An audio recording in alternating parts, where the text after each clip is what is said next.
The Wild Wild West. We're live? All right, we'll start it now. Hey.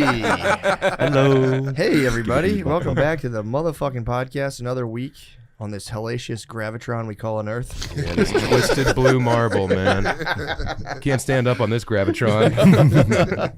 Sam Tallent, thank you for joining us. Lemaire, Gardini. Hello. Thank you for having me. Thank you guys less. But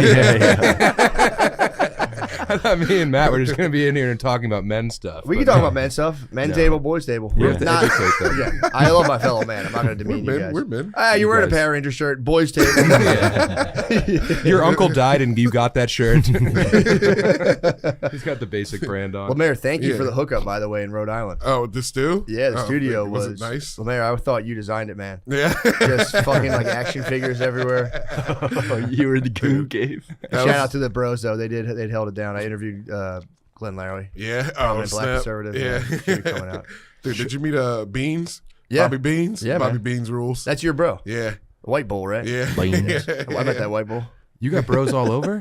Oh, Lemaire's area boys. codes, dude. Yeah. Dude, Spud was just marveling over your tentacles across the country. The United States of America. Yeah, the It Lemaire is America, diaspora dude. is thick. Yo, I swear to God, anytime I'm like, Lemaire, I'm going to be here. I'm going to like find a studio. He goes, I know somebody has like a studio over there. And your bros are solid, dude. Yeah. Absolute beast. Keep them tight. I assume that the walls are typically like rubber, you know?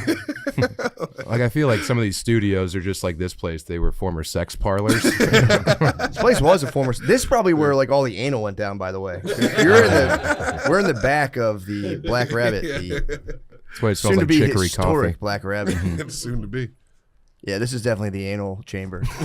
The rectal. Maybe just gay stuff. Actually, this might have been the strictly gay dungeon. This is the closet. That's why it's such a good probably- podcasting space. Yeah, because that's what we're doing. This is the gayest thing that's happened. This is as close to gay as I get, goddammit. Yep, it is. These labels we put on ourselves. I do have a theory that every old man turns like hopelessly homosexual at like 65. I don't know why I have this theory in my head. Like every time like an old man in an airport like looks at me, I'm like, you want to fuck me, you old nasty, you old nasty. Dude, he's giving you an up down. I'm telling you, man. I have a theory that every man at 60 turns like wildly gay, uncontrollably gay. Well, yeah, It's like every man's fate at Yeah. like 60 to be like, I can't take it anymore, dude. Yeah. God damn. Yeah. I tried this fucking bullshit for 65 years. Yeah. Got me here. You know what? Why didn't I just fuck my boys? Yeah. That's my brother's logic. True. True. Yeah. Jibs was just here. He fucking almost hit us with a hot shot. Well, maybe that's not our business to dive on. But, yeah. What happened? Never mind. You almost got infected with HIV? We were bug chasing with Jabri when he was here last week. Now that's a podcast. You guys chasing with Jibs? You guys almost catch some Fent? No, I no. don't. No he offense. doesn't want It this was- in the no. public forum. Sure, I sure. shouldn't have You brought guys it don't up. want to I'm sorry. highlight all of your cocaine He had a abuse. That's fucking. fine. No, it's different. He had It was just he had a a job. sore like 2 days into the hang. Gotcha. Yeah. Right after we smoked a J, we were like, "Bro, you gotta let us know." That's the worst. You can't get Sorry, a cold Jibs. sore like passing the blunt. I No, don't no, know. no. I don't think so, No, it's dude. not. It's not I a hope pass. not. But us, I don't think. I know, You but we think were he- kissing a lot too. So You just want to get him on your dick. Getting a cold sore is nothing. yeah, I was born and I got cold sores like as a child. Did you really? Yeah, because I think my mom bore the cross. My mom bore the cross as well, but I didn't get it. I don't have them down south, but Me either. I'll pop one up, and then everyone's like, "Oh, you were living." It's like, no, my mom was a child of the '70s. Yeah, she My lived- mother lived. She lived long. She was living. She Yeah, was living I don't big. think is it necessarily sexual to get cold sore? I think it just gets passed down through the generations. I hope not, because I get them, and Yeah, I think if you're just like face is just puckered in misery for long enough, they just spring up. just the gloom flower. oral herpes, Oh, here we go. Oh, of course you could get it from sex. oral sex. It does even not. if they don't swear. I think it's from kissing all your old aunties, dude. Aunties are freaky. I as might hell, start. dude. I might start seeing their tests. Be like, did you get tested recently before you kiss that? You need part? that. I need to see the papers, You dude. need the antibodies. It's like you're in prison. You're checking people's passports. Yeah, I might. That would be good though. To start like I might start a thing like a nonprofit where I Free start checking the free aunties. checking. Or just like at the they're all fucking at the whatchamacallit, The Diamond old Homes. ladies. Yeah. Oh yeah. I might get them papers and be like, bro, You can totally cream pie this old lady. Yeah, I don't want to be graphic, but I'm saying like it'd be nice.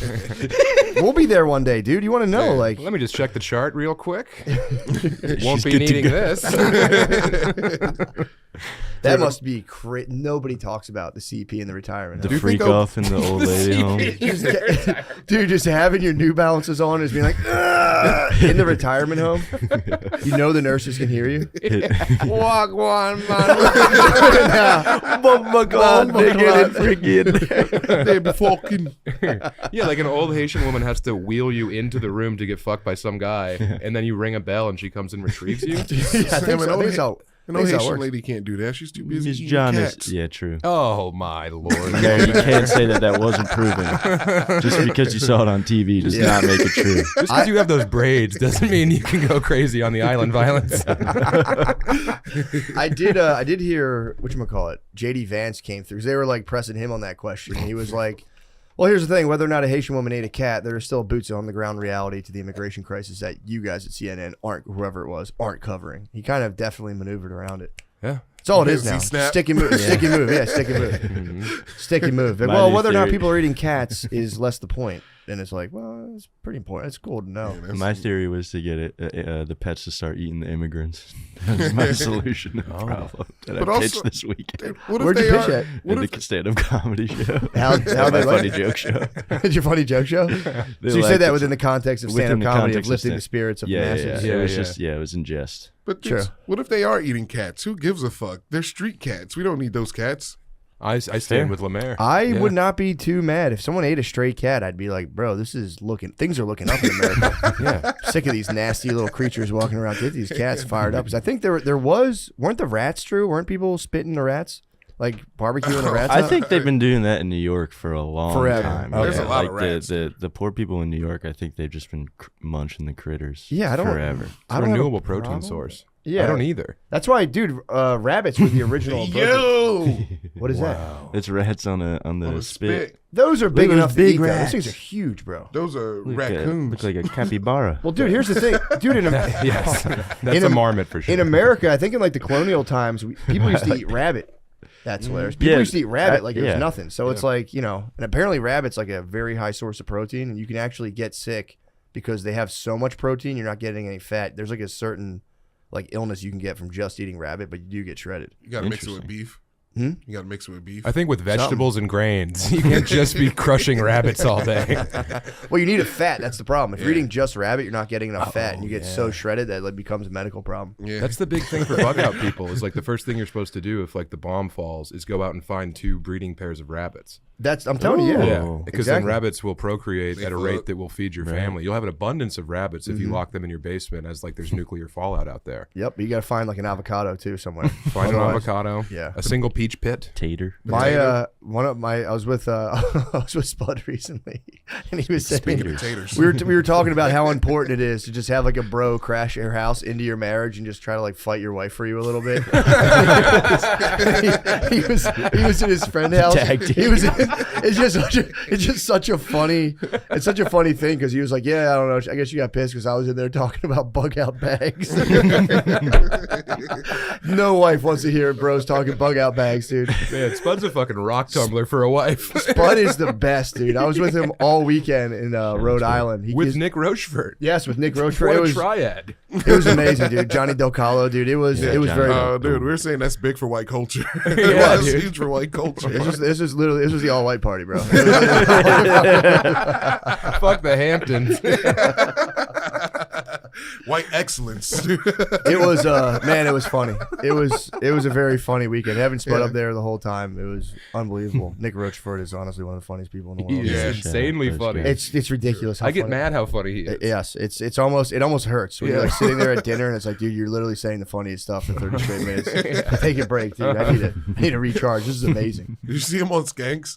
No. He's Oh like, yeah, when he was Mudvayne. Yeah, Yes. that was so funny. He's so fucking funny, dude. Spud should supply that service to married men. Bro. You should hire out Spud to like come stay in your house for a week and just confront all of your wife's most sacred ideals. You want to send your wife on tilt? 1-800-SPUD. True. Just to like break her out of like the girl algorithm just a little bit. Women need to know about bug out bags. True. Why they did like get girls against conspiracies. They somehow tapped into the female hive mind of like, if someone's talking about conspiracies, don't fuck them. Dude, women would Yeah. have too many bug out bags. They carry a bug out bag It's at a all purse. times. Yeah, They just bug out about the wrong stuff. All of their bugs are just about their appearance. Sure, they're micro bugging That's the whole all time. they care about. Micro bugging. They're They're like, micro I don't bugging. need food. I don't need a gun. They are I just just need standing on the mascara. edge. They're just constantly on the edge of an apocalypse at all times, and they're peering over into it. Yeah, it's fucking Dude, crazy. you know what's actually to their credit? I have my Aura ring now, so I'm tracking my biometrics. You have two? Just one. This is my wedding ring. Oh, okay. Love of my wife, love for the data, and dude, she has one. Yeah. And I got the glimpse because I didn't know there's such a big part of them, or their big pitch to women is they can track their cycle, which I was always like, when that shit's coming. What Yeah. the fuck do you care, dude? So I get a readiness score every day. Not bragging today. I'm at like 91% readiness. It's Hell pretty yeah. sick. She gets the same amount of sleep as me. When she was on her period, I would peep her readiness score. 51%, dude. It goes down that bad? It goes down that bad, dude. Damn, I dude. checked her sleep again. 8 hours. We're getting like 7-8 hours. I checked my sleep. Again, I have a problem with deep sleep. I don't know why, but it's like everything's blue. Everything's looking good. I have the little red bar for deep sleep. Hers was just red, dude. Whoa. Their body temperature goes up a couple of degrees. Wait, They're in red is good or bad? bad. Oh, I see. Dude, it's like they can sleep for 8 hours and wake up as if I had been drinking all night. And that's their baseline.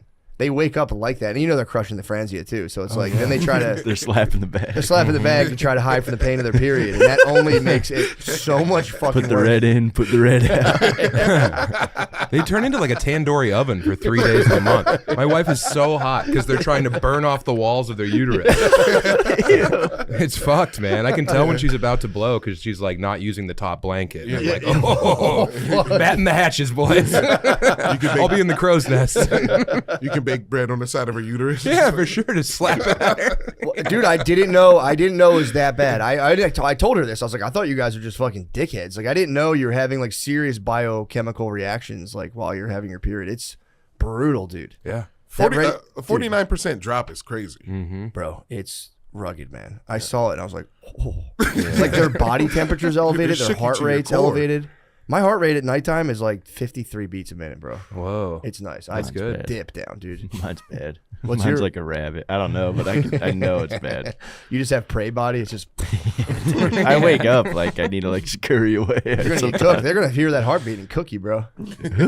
The fucking falcons that come through the window. Those night predators. Ladies in a college. Just owls banging off the window. Although, and again, I'm saying this with all due respect. How do you think Asians feel about the cat eating stereotype being shifted? Ooh, They're they might- probably pretty. They were in the stoked. hot seat for a while. Yeah. That's such a bum rap to catch. Yeah. Ever saying you eat cats? It's like, no, I don't. Yeah, everybody wants Yeah. to be Jamaican. The cats and the when it comes to doggies. eating cats.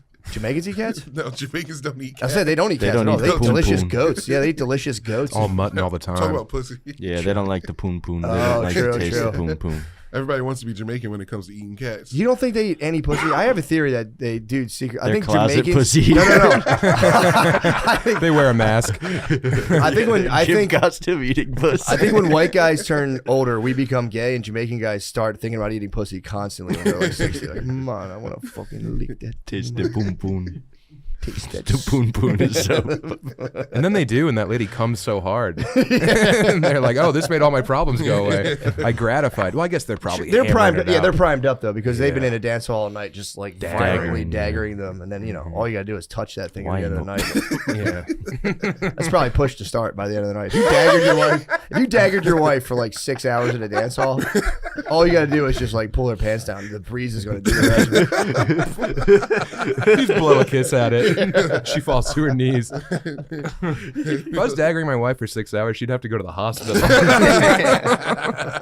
Like her hips would explode. Yeah. Yeah, I'm gonna be in the islands on a couple days. I'm heading to Turks and Caicos. Yeah. Nice. Hey. I might dagger. Yeah, all man. night. Dagger. You got I might a dagger. Yeah. You can't great. dagger Why on not? red, bro. Huh? No daggering on the red. No, I think we're off. I think the Dude, I Praise think if you God. daggered her on red, they're so horny when that's going down. true. You're probably going to make her fucking ears fall off of her head. True. You just see like a fine red mist. She just turns to a cloud of steam. That's the pink mist right there. True. That's Yeah. cool. I'm glad you're going down there. Yeah, I it's know. I'm awesome. excited, bro. I can't wait. Yeah. Wednesday, yeah, we're all heading down. The whole fam, man. It's gonna be Dude, that'll very be sick. Good Very for you. sick. So I nice. can't wait, dude. That's Well what I'll deserved. lay in the ocean and just try to see if it'll take me away. You're gonna write weird like mariner poetry while you're there. Dude, you'd be a sick castaway. Like Tom Hanks, you'd be sick at that. Oh, you would Yeah. solve that problem immediately. Although I would have put a girl wig. That was kind of gay. He had a dude wig on the volleyball, or like a dude hair on the volleyball. That would have been a beautiful woman's face. The volleyball. Also, that volleyball's face would have been wrecked after like 3 weeks. I'd be fucking my buddy. I love fucking my poem. Can you imagine seeing it on the fucking volleyball? Oh, Lemaire. Good point, Lemaire. I like that. I don't like when it's reasonable. Fucking the volleyball from behind. Daggering the volleyball. Dude, I for real, I've flirted with the idea now of getting a totally virtual road setup where it's like Oculus fleshlight and just going nuts on the road. You're gonna enter the Matrix. I don't know. I don't think so. I don't think I can pull the trigger, but it's something I've been That's like, your bug out bag, bro. You got to keep that thing in a chamber in the garage. I was telling Spud this weekend. I want to get a separate, just a separate like suitcase that's just like a torso and an Oculus. Buy a seat on the plane. Me and the missus are going on a trip. Buy a seat for the torso on a plane. Have you ever stumbled across a torso in your buddy's house? Never real life, though. Bro, I did. you seen him? It changed our relationship forever. Yeah, dude. I was like, dude, this is what you're up to? And he's like, that's not what I'm all about, man. It's not my whole thing. They're never life size either. They're always a little too small. Yes, exactly. Tiny heinies, Too bro. small. Tiny heinies? Yeah. That's what I heard. I heard Yeah. they're tiny A heinies, little man. too small. I got a little BBL heiny. suspicious. True. I would like a big noisy one. Yeah. You got a what? BBL Heine? No, I don't have one. You would think. Yeah. Two beach balls. Just a huge one just on the kitchen counter. Put a flower in the It's a vase. BBL. You need that, man.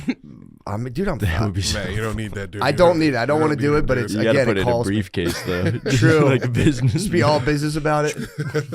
like a rifle for an You should get one that's the exact same dimensions as your wife. And then anytime you argue, you're like, you know what? I'm gonna go hang I out don't with need you. Brittany True. too. Me too. Yeah, I gotta go to Britney Tron real quick. True. Just old home videos. Yeah. It's like, I'm not cheating, honey. Just videos of us dancing.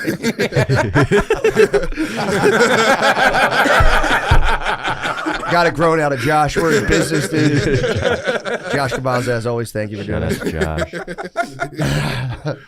I am in a wicked mood right now. I'm in a I good was in mood. a cranky mood too, but a nice bro pulled up to me at the red light and was like, "Guard dog." I was like, "Yo, what's up?" And I had a solid 3-minute conversation with him through the window. Oh, yeah. That's And awesome. He's like, "Where are you guys podcasting?" And I was like, I almost told him our exact location. Can't give out the The location's been blown. Yeah, I I've guess seen so the many bros location is outside. blown. I've been like, I do a podcast right in here. Yeah, I did that today too. He was a good bro. Shout out to him. Yeah, there are. I do encounter a lot of good bros in the wild, dude. There's a lot of. He just whipped up right next to me. I was at a place recently in Austin where we're like in line, like waiting for a drink, and it was just a bro talking. He's like, "Oh, love the cast," and we just talked like for like 5 solid minutes while we're waiting, and it really was. It felt like I was just talking to an old buddy. Yeah. We're just having a nice, good time chatting around. It was really nice. Yep. I like that. Not I like it too. rarely ever is it a Punisher. Every now and again you get a Punisher, and you go Punisher, please. But it's always it's a hammer. It's just a blacked out guy. Sean got Yeah. punished in Tempe. I've been Tempe. Or Oh when no, Nate- I got punished in Salt Lake. Salt You Lake. deserve to be punished. Yeah, he was a beautiful man, and he was so not like spiritually. He was a beautiful man. He was a little bit too drunk, Yeah. and he came to both shows, sat right in the front, and I just kept taking away his ends when he would say weird stuff in the middle of the show. Gotta take away his pellets. Shout out to Jeremy. I hope Jeremy, I love you, man. You know I love you. Yeah, You man. just had a little bit too much to drink. No, It's dude, always the booze. The booze is how. That's when they tip over. I was at the last show in Rhode Island. There was this bro in the front row, and he was just chilling, like rocking jean shorts, and he was just having so much fun. He wasn't trying to be a dickhead. He just wouldn't stop trying to get the interaction going. And it was like the security came up to him, and he genuinely was like, "What's going on?" I'm like, "Bro, they're gonna kick you out." He was like, why? He's like, I've never been to a comedy show before. It's like, I'm having the most fun. He was having ever. so much fun. I think I'm winning the comedy show right now. Can you stop doing the worm? Yeah, he was having a good time. He chilled though. He really. I was like, I have zero faith in you're not going to get kicked out. I hope you don't. And I was like, please don't give him one more shot. Jeremy would He chill chilled. too, but He then I chilled. would bother him, and then I would bring him right back into it. That often happens too. Where if it starts to suffer, I'll be like, yeah, you fucking asshole, and just fire him back up. Yeah. Like, yo, man, what the fuck? Have some respect for life, comedy. Yeah, exactly. Jeremy saved me on the second show. I brought him up on stage, and we took a bow together. Did you? That's awesome. I talked to him for like 30 minutes straight. Whoa. It So you're was filling awesome. the time, huh, Yeah, Shawn? well, yeah, it would have been Yeah. 30. Yeah, it would have been a 20-minute set. otherwise. I'm also furious right now. What's wrong? I mean, just, being married to a strong woman has its pitfalls. And navigating that minefield. Trouble in My paradise. wife's like ISIS, so she hates the books in our house, and she destroyed my favorite painting on accident. Yeah, so she's just trying to fucking burn the libraries and the museums. And I was like, oh, so this was the one you accidentally destroyed as you're putting together an end table? How did it wind up exactly where you were building the end table? And she's like, well, it shouldn't have been on the ground. Oh, yes, it shouldn't have been on the ground. You should have moved it if you cared. And Can I ask you a question? Does she have any of her crap on the ground? And by chance, do you ever tell her to pick that up? And does she spaz if you do? oh, yeah. Just curious. Just a question. How long has this Sephora bag been on the stairs, honey? It's actually a tripping hazard, by the way. This is a fucking tripping hazard. Oh, yeah, I love logic. Try to get reasonable with them. That's Bring the out the last fire vestige of a codes. desperate man. The points of egress are blocked. Dude, you're Carrying up careless. an OSHA sign. It is pathetic, man, when you start to be like, I gotta win this argument. And you're like, this is a fire hazard. All right? You're trying to kill us all. You want us to die, don't you? You want me dead. I do say, I think there is something very beautiful. I was on the way over here. I might be a country music guy, by the way. Just on the ride over here, I was like, I like it too. I might just be. I was sitting here driving, and I was puffing my cigar now, just being like, puffing a nice little cigar. Stogie? Little stogie, dude. I'm an old man now. I've forgiven it. I'm like, dude, I'm just an old man yeah. now. I just need to tastefully deteriorate now and just kind of Become gay. become gay. You gotta get a chair. Huh? You gotta get a chair. Yeah, I know, I do. I got my sights set on a rocking chair. My really? dad's got it pretty much figured out. He has portable rocking chairs. Yeah. My dad has the same Bro, chairs. dude, I think they just think about dudes. I think they sitting over there just like, fuck you, that guy. Bounce and all that. That guy who dropped off that dumpster today looks so hot. Guy who dropped off that 30-yarder, my God, what a fucking Adonis that guy was. Who's your porch and garage hang? Like who's My your old garage man is hang, so bro? hot that Yeah, I would die. But what do we say? Like your hang, who would you hang out with on the porch, like in the rocking chairs with you? My goddamn self. Anyone You got who no wants to hang partners? out. You got no You got partners? any, I'm bro? pretty lonely, dude. Anyone who wants to hang out, I'm more than welcome to come hang out. Bro. I feel you on that so hard. I sat in my backyard at the new house in Michigan for like 4 hours yesterday. Oh, yeah, you moved. I moved to Detroit, yeah. Outside of Detroit. Wow. Hey, shut up. Oh, wait. What are you doing? Yeah, timestamp. Oh, my bad. Oh, dude. You psycho. I'm sorry. Do you all right, know- I get it. do you You're have getting the time hyper-specific. stamp? No, I appreciate it. Well, I do. There's like this whole like stolen valor thing about saying you live in Detroit. Yeah. Anyway, so that's why I pointed at Lemaire. I didn't point at you so you could say the exact address of where I've desperately been trying to hide from the dead-eyed ghouls. Dude, did you meet the black squirrels yet? Oh, have I met the black squirrels? The black squirrels rule. They're dude. my only friends, Lemaire. I sit surrounded by black-eyed Susans and consider where I'm going to put the hot tub, and there's just black-eyed squirrels, but their flesh is falling off their bodies. What? Yeah, there's like long, like missing fur straps on these black squirrels. Oh, and- they're fighting. They fight. The black squirrels fight. They're mean. You don't say. yeah. You know, they're only Where'd about you get 30% of the FBI crime population. squirrel statistics? Where'd you hear that from? Did you see that on the TV too? That's Trump propaganda, man. Don't let me tell you the black squirrels are fighting. Trumper. They have less resources. Dude, the black squirrels eat ribs. All right. I'm just telling you what I seen. I've seen them, man. The black squirrels, they get around, man. I've seen those guys in action. It's pretty awesome. But Fast. the loneliness of, being mildly successful. It's like, I wish I had nothing and I was still sleeping in a house with 16 people. Those were the days. Yeah, true. Yeah, there is a certain loneliness to being mildly successful, too, because it's just like, it's just you just hanging out. You're like, damn, I have made a decent amount of money, Right. but not enough for like, the Jonah brothers to be like, come hang out. Or for you to even know their names. Jonah brothers. They're such Jonah a brothers. Oh, you mean Fred Jonah? Can I give you a lonely guy tip on vacation? Yeah. Because I just went to Cyprus with my wife for a week, and I was with her, and it was great. But then day 2, I saw this guy at the buffet who was doing crazy stuff with halloumi, that like cheese, and I went up and I was like, "What are you doing?" And he like walked me through his process for like grilling halloumi, and then I'd see that guy out, and by day 3 at breakfast, we ended up hanging out. Like That's I made awesome. a vacation friend, That's awesome. and I think that's going to be important for you. Oh yeah. Because you can fuck off and just go sit in the water, but you got your beautiful daughters. They're going to occupy you. Once Yep. they go to bed, you can hang out with your old lady. But if you can bring in another couple, and Oh. not in like a sexual way. I know. Trust me. I know. We've done vacation friends are really fun. They're because you're never going to see them again. So you tell them everything about yourself, and then Yep. they do the same, and then you're like, all right, Dude, there's enjoy something- life in Ecuador. Well, yeah, like we'll hang out. Well, if you ever, and you just, you'd never Yeah. see him Like, again. I'd never want to see you again. Vacation friends do rule though. It is Yeah. fun to meet vacation friends, and I think we'll probably meet some. And We it's an will. island too, so I like can really get down on the island too. Yeah. I got a real island vibe. I Yeah, had you my do. first kiss Even though in McCusker Turks and music- Caicos. You had your first kiss in Turks and Caicos? Yeah, it was a What? vacation. What was friend. his name? Oh, Sam. Don't put it on the tee unless you don't want me to whack it over the fence. How did it go down? You were just like on the resort. Did you ever see? By the I way, might have been 16 or 17. so you were like the kid from No, I was younger than that. I was fuck, going what's- into high school. What's that show on HBO? It has 2 seasons. It's always White like an Lotus. Warrior. You were like the dude from White. Did you see that episode of White Lotus, or that season of White Lotus? The really? little brother, the horny little brother, is always jerking off, and his Yeah, sister's that like, was me. ew. I was gooning, and then I found love. I found love with a lovely lady that was from New Jersey, like I was. What? So we bonded over that, She and then smelt it on you.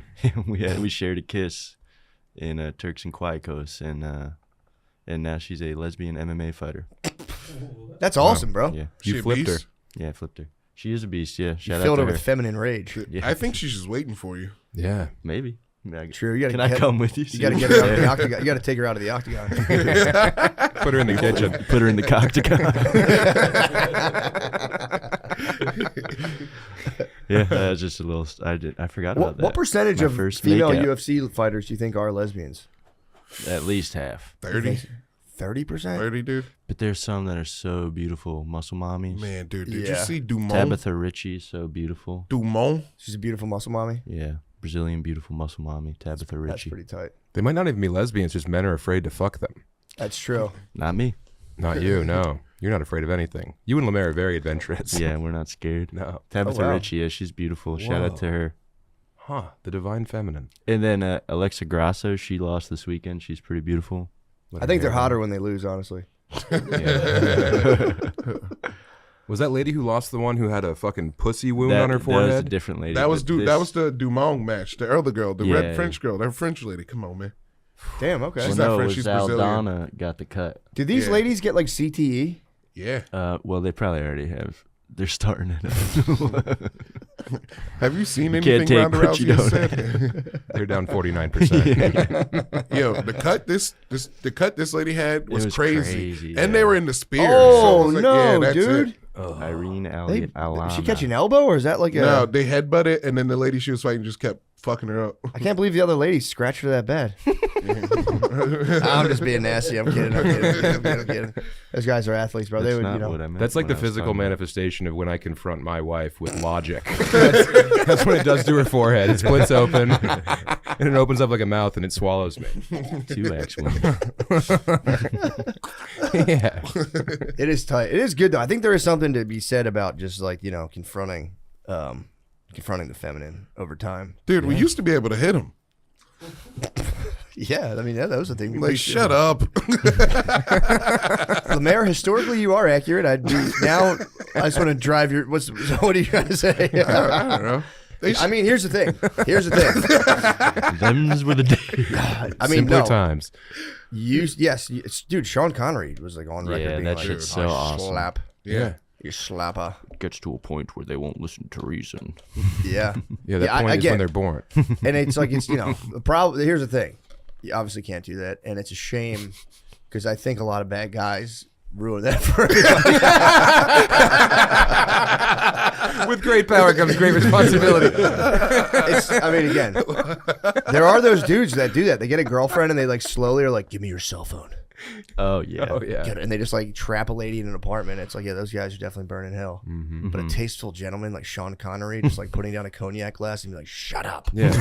Doing it with a velvet glove. Sometimes you have to slap them. Yeah. They're tricky. They are tricky. I'll give you that. tricky. They're tricky little vixens, man.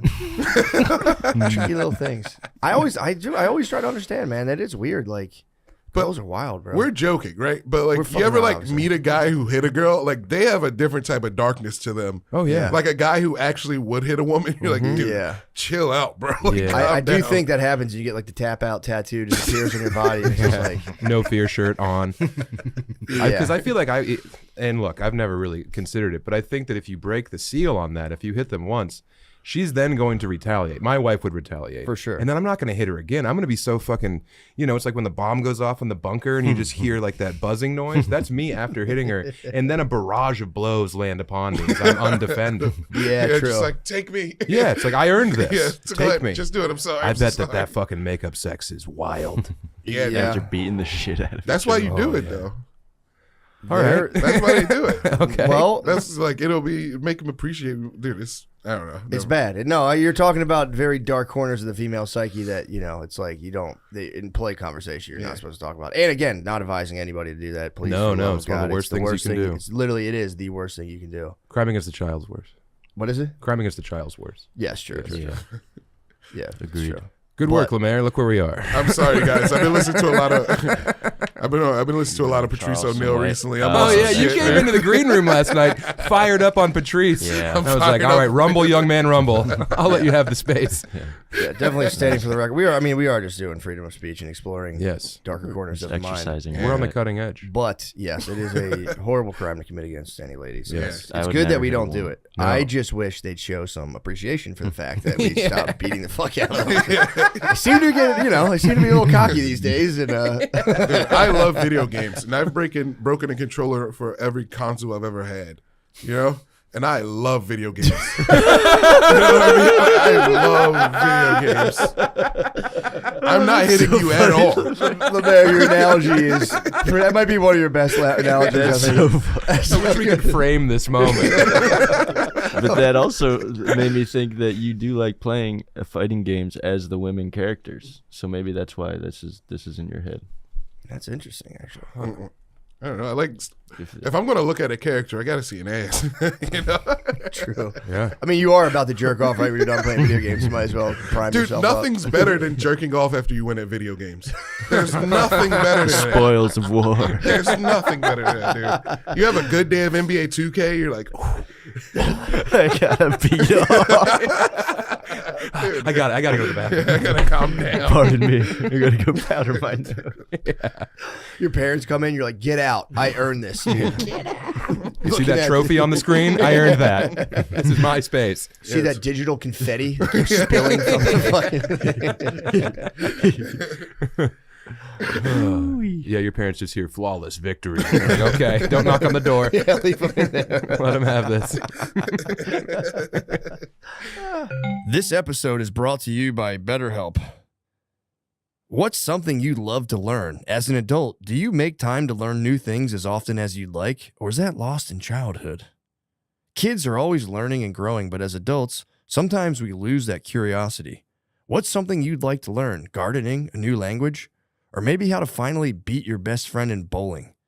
Therapy can help you reconnect with your sense of wonder because your back-to-school era can come at any age. I mean, I think that's such a great message. You should constantly try to best your friend, dude. Just beat his ass in bowling.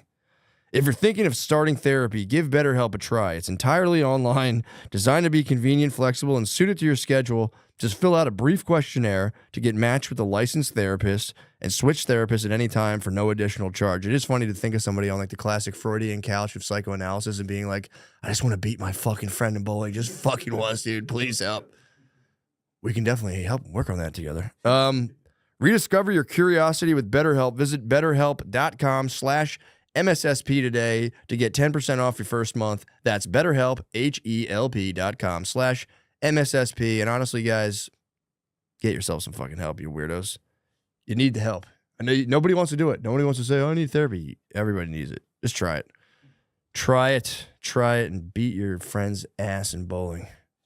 Lucy is made for your nicotine routine and delivered straight to your door. It's 100% pure nicotine and always tobacco-free. No 2CB in this stuff, dude. No pink cocaine. It's 100% pure nicotine, always tobacco-free. Lucy isn't like every other nicotine pouch company that's owned by Big Tobacco. They're like the mom and pop shop of pouches. Pouches come in a variety of strengths from 4 milligrams all the way to 12 milligrams. Lucy offers a unique variety of flavors, including apple ice, wintergreen, mango, and espresso. If you're not a pouch person, Lucy gum is available in 2 milligrams, 4 milligrams, or 6 milligrams. Guys, that sounds fantastic to me. I love that. I'm more of a 2 milligram guy. I'm a little weakling. Let's level up your nicotine routine with Lucy. Go to lucy.co/drenched and use promo code DRENCHED to get 20% off your first order. Lucy offers free shipping and has a 30-day refund policy if you change your mind. That's lucy.co and always code DRENCHED to get 20% off and always free shipping. And here comes the fine print. Lucy products are only for adults of legal age and every order is age verified. Warning, this product contains nicotine. Nicotine is an addictive chemical. Prize Picks is America's #1 daily fantasy sports app with over 5 million active members. Prize Picks is the easiest and most exciting way to play daily fantasy sports. Unlike other apps, on Prize Picks, it's just you against the numbers. All you do is pick more or less on 2 to 6 player stat projections and watch the winnings roll in. You can now win up to 100 times your money on Prize Picks with as little as 4 correct picks. Prize Picks is the best way to get action on sports in most states, including California, Texas, and Georgia.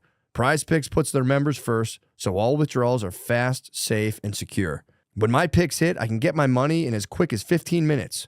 Prize Picks invented the flex play, which means you can still cash out if your lineup isn't perfect.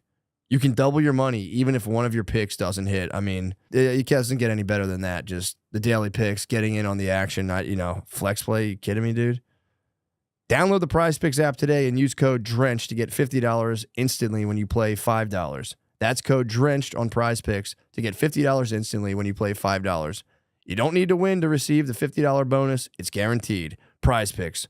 Run your game. What have you guys been up to? I haven't seen you guys in a while. I've been a traveling, rambling man. I think you guys have been as well. Lemaire, you've been moving around. Shaw's moving around. I've just been here recently. Oh, really? Yeah. How was your B-Day party, bro? It was nice. It was cool. It was fun. It was nice. We just hang out. We barbecued. My brother grilled. He put on some ribs. Yeah, that was good. Yeah. That's awesome. Swam. It was a good time. Yeah, we swam. We what did we do? I can't even really remember. We were on a chill vibe. Drank the whole week. Yeah, we drank a lot. Yeah. Did you your birthday week? Yeah. You a birthday week guy? Yeah. No. How old were you turning, if you don't mind? 34. 34. Ooh, that's nice. That's nice. Right old age. Time to give it up. For your 30th, yep. Remember we got. What the fuck, dude? We set this up, and I thought it was going to pay off so much harder.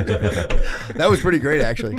Were you drinking out of the rig? Did you say? Okay. Yeah. I really thought he was just ripping that like that. I thought that was your new thing. I was supportive of it. I was just going, man, that really took me by surprise. That's awesome. Before you got here, he was poking holes in it, and I was like, are you making a water bong? And he says, no. And then he just squirted it in, and we were like, okay, save this for about 40 minutes in, because they're going to think you're so strong that you just squeezed water through the lid.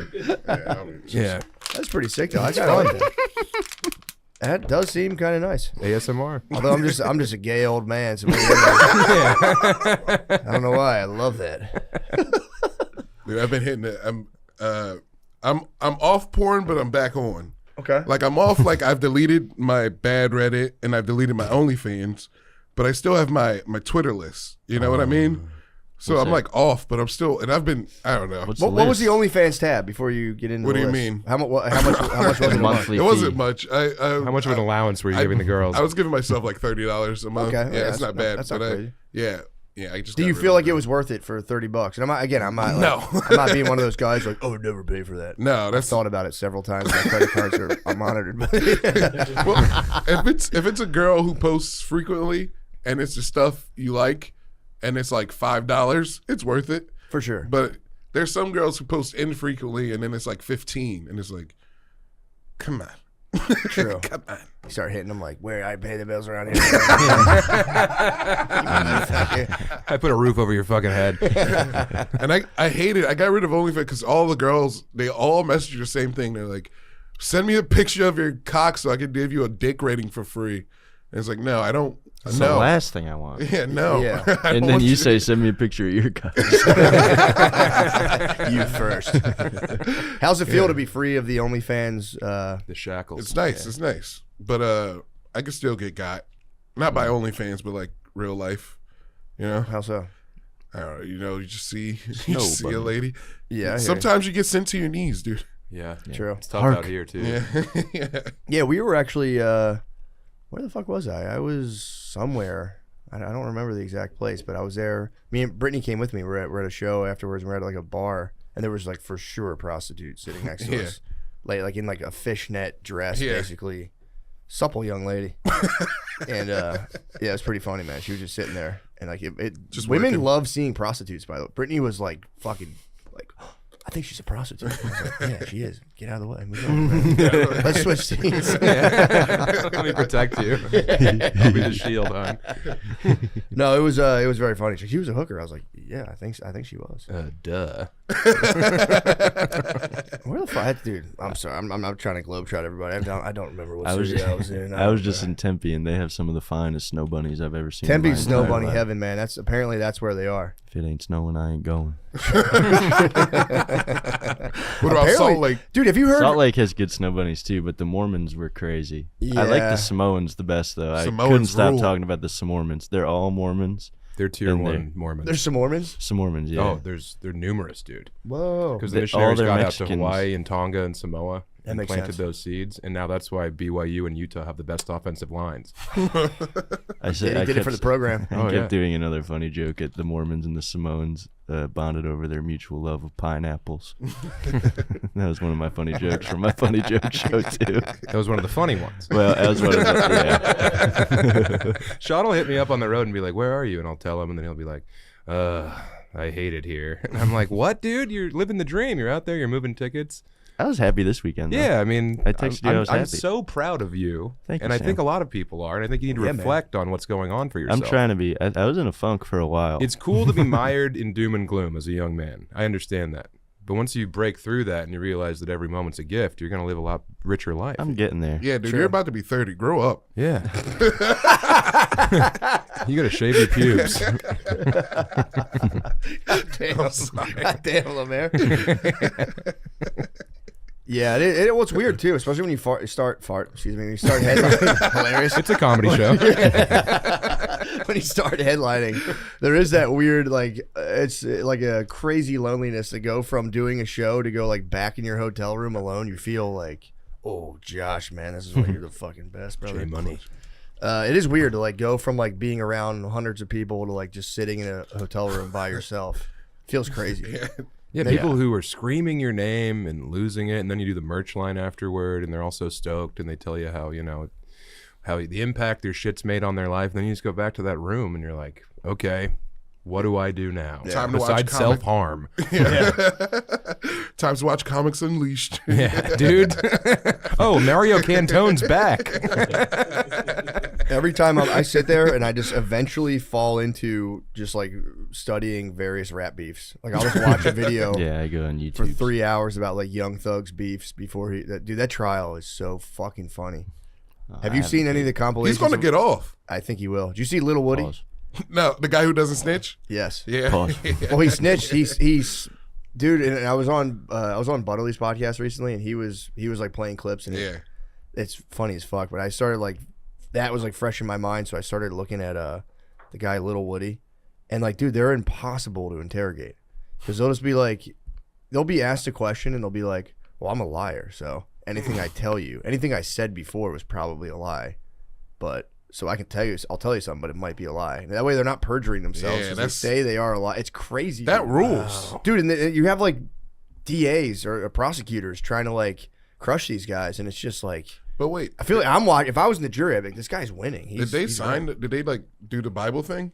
The oath? Yeah, but Little Woody had immunity, so like he couldn't get in trouble for anything. Yeah. They wanted him to go like testify because he was originally pinning everything on young Thug.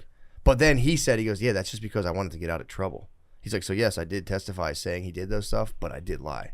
And I already went to jail, and I have immunity, so I can't get in trouble for it. Wow. Dude's kind of a legal genius. It's like reverse Socratic logic. It's great, dude. It's crazy, man. And they'll keep firing him up, and they'll be like, why'd you shrug your shoulders? He'll be like, because they're my shoulders. You can't argue. He's like, yes, they are your shoulders. He's like, what does 357 mean? He goes, numbers. Is it a gang? He's like, I don't know. If you think it is, it might be, but I don't think it is. It might be. Who knows? It's like, it's true. It might be a gang. It's like quicksand. Dude, these guys, it's impossible to nail these dudes down. It's so funny. And as soon as you do kind of get them, they'll literally be like, why are you being all negative, man? I don't want to be thinking about all this shit. You're so good. me. It's so, man, I wish this guy the best. I hope Little Woody has just gets out. This puts us all behind him. That's so how you funny. fill the hours of your night, Sean. Watch. Get to the bottom of Little Woody.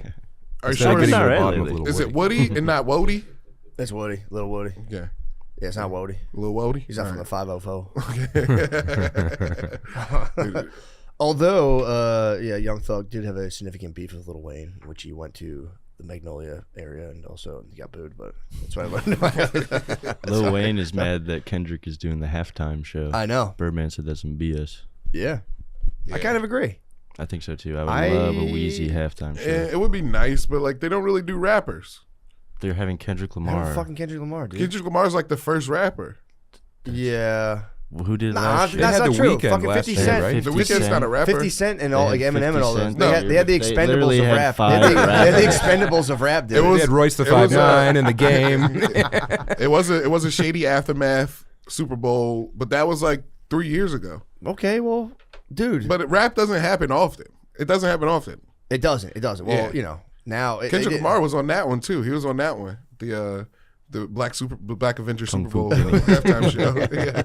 And Eminem. True. It's not common, but it is. I think it'll become more and more. Yeah. But I think Well, it's it's because like, Jay-Z runs it now. He picks all the Super Bowl stuff. right. I forgot he Yeah. became like the official. Because it's yeah. Apple Music. Yeah. Well, the NFL was racist, and they paid Jay-Z to be their official black guy. So And it now all went away. It's all forgiven. Just yeah. like H&M. Just like Papa John. and yes, Shaq with Papa John. It's a classic When are you going to get technique. the racist apologist bag? You could definitely get that. Me? Yeah, if some big Yeah. like corporation goes down, jump in and be like, guys, I can make this all right. I'll smooth this over for you. Because what is Jay-Z's his position is like a CEO. liaison. Yeah, he's definitely just a liaison. He's like black culture liaison. Yeah. No, because I think He's that the is fixer for the streets. because that's the big thing. But I do think, what did they give him? Is it like an ownership type position, or is it like Well, in what? H&M or like in I think they give him NFL? a What is it? I think I don't. in the NFL he might have a stake. He might Does have he? a small share in that. I think. That's pretty nice. probably in some team now. He's like the black union boss. He's like, get these guys in line. Yeah. He's the Pinkerton, but not pink. Yeah, that was nobody's kneeling right now, right? That's No, over. kneeling's over. Kneeling's done. Yeah. Taylor Swift fixed everything. Black people are done kneeling. We're standing up now. True. Can I tell you, you guys thought about this? You know, Tua, quarterback. Yeah, that I was thought you were talking about the lady. Damar Hamlin. So DeMar Hamlin lived. Hawk 2. I thought you were talking about the lady. I was like, Have you guys heard about this? You seen this? You heard about this? can you believe it? Talk to her. Hawk Yeah, that's 2. a guy who just got knocked out, right? Yeah, so For- Tua's well, like yeah. brain was put in the paint shaker by a guy who died on the field. Damar Yes, So Hamlin. that guy lived to kill Tua. Yeah. This is a strange cosmic coincidence. Yeah, a bit of a Highlander situation. Yes, indeid. took his soul. And why did he? I saw him lower his head, and it was like, dude, what do you do? I mean, you know, obviously beast move. That's how I play Madden. But it's like, it's like, well, you didn't have to do that, man. He fully just like no reason already had the first down. He went Hawaiian battering ram. He did. Yeah. He did. He was like the Dole Corporation on the islands. Yeah, dude. It's crazy. So sad. He was fucked, bro. He came up puppet What's his style. status? Is he all right now? or- I think he's gonna have to retire. I was texting Soder because he knows the head coach of the Dolphins, know. and he's like, "It's not looking good." Yeah, That sucks, bro. I mean, they changed the concussion protocol because he got 2 in one game last year, and then they're like, "Oh, it's fine," and now he's out there, and It's a bad state of affairs. For the What game if we love. what if we like fixed every player to like bumper car strings? Love it. That way they kind of like we could like pull back a little bit. Or yeah, like attach like a tether from the back of their head to their shoulder pad so they can't lower their head. True. If you try to lower your head, it just yanks you back up. I think we've Shock collars maybe. Yeah, maybe like knight's armor, maybe like stiff metal armor, and just let them. Mech suits would be great. Mech suits would be Yeah. awesome. Mech suit football would rule. Finally, the Japanese can have a place in the game. They got there's a kicker on the Falcons, but that's about it. Dude, the Tokyo Gundams would fuck everybody up. Yeah, that guy's done though. He just it's brain. Usually it's like knee or this. It's like, dude, fucking that sucks, dude. Yeah, And it's he like was he doesn't good know too. colors. He was great. He was starting for one of the most explosive offenses in the game. Yeah. It's a shame. I hope he makes it back. I mean, at that point, what do I you do too, because I took the over on total yardage for the year. I was like, he's going for over 3,500. So you think he'll really retire now? I I hope so. the only Yeah, he sane kind of move. has to. And he can retire and go to Hawaii and coach high school football and like be a king for the rest of his life. That's true. You know? Yeah, and it's not like again, what took him out is playing like an absolute beast. It's He like- would get ruined by all those other Samoans, though. They'd be like, you go to the NFL and you quit because of your head, because Samoans have hard heads. Yeah. Well, he's Hawaiian. You got Wow. to. There's a Yeah. whole They're scene different? over there. They're different? You know the easiest way to get your ass kicked by a Samoan? Call him him a a- Tongan. Oh, no, I would never. Or do that. tell them that their cookies are banging, dude. Yeah, those cookies are banging, dude. I can't believe you gave those to the Girl Scout Why cookies. can't I get those year round, player? They changed the name of those things, by the way. They're called Yeah. like Caramel Delights. Yeah. Now they Wow. named them after Puerto Ricans.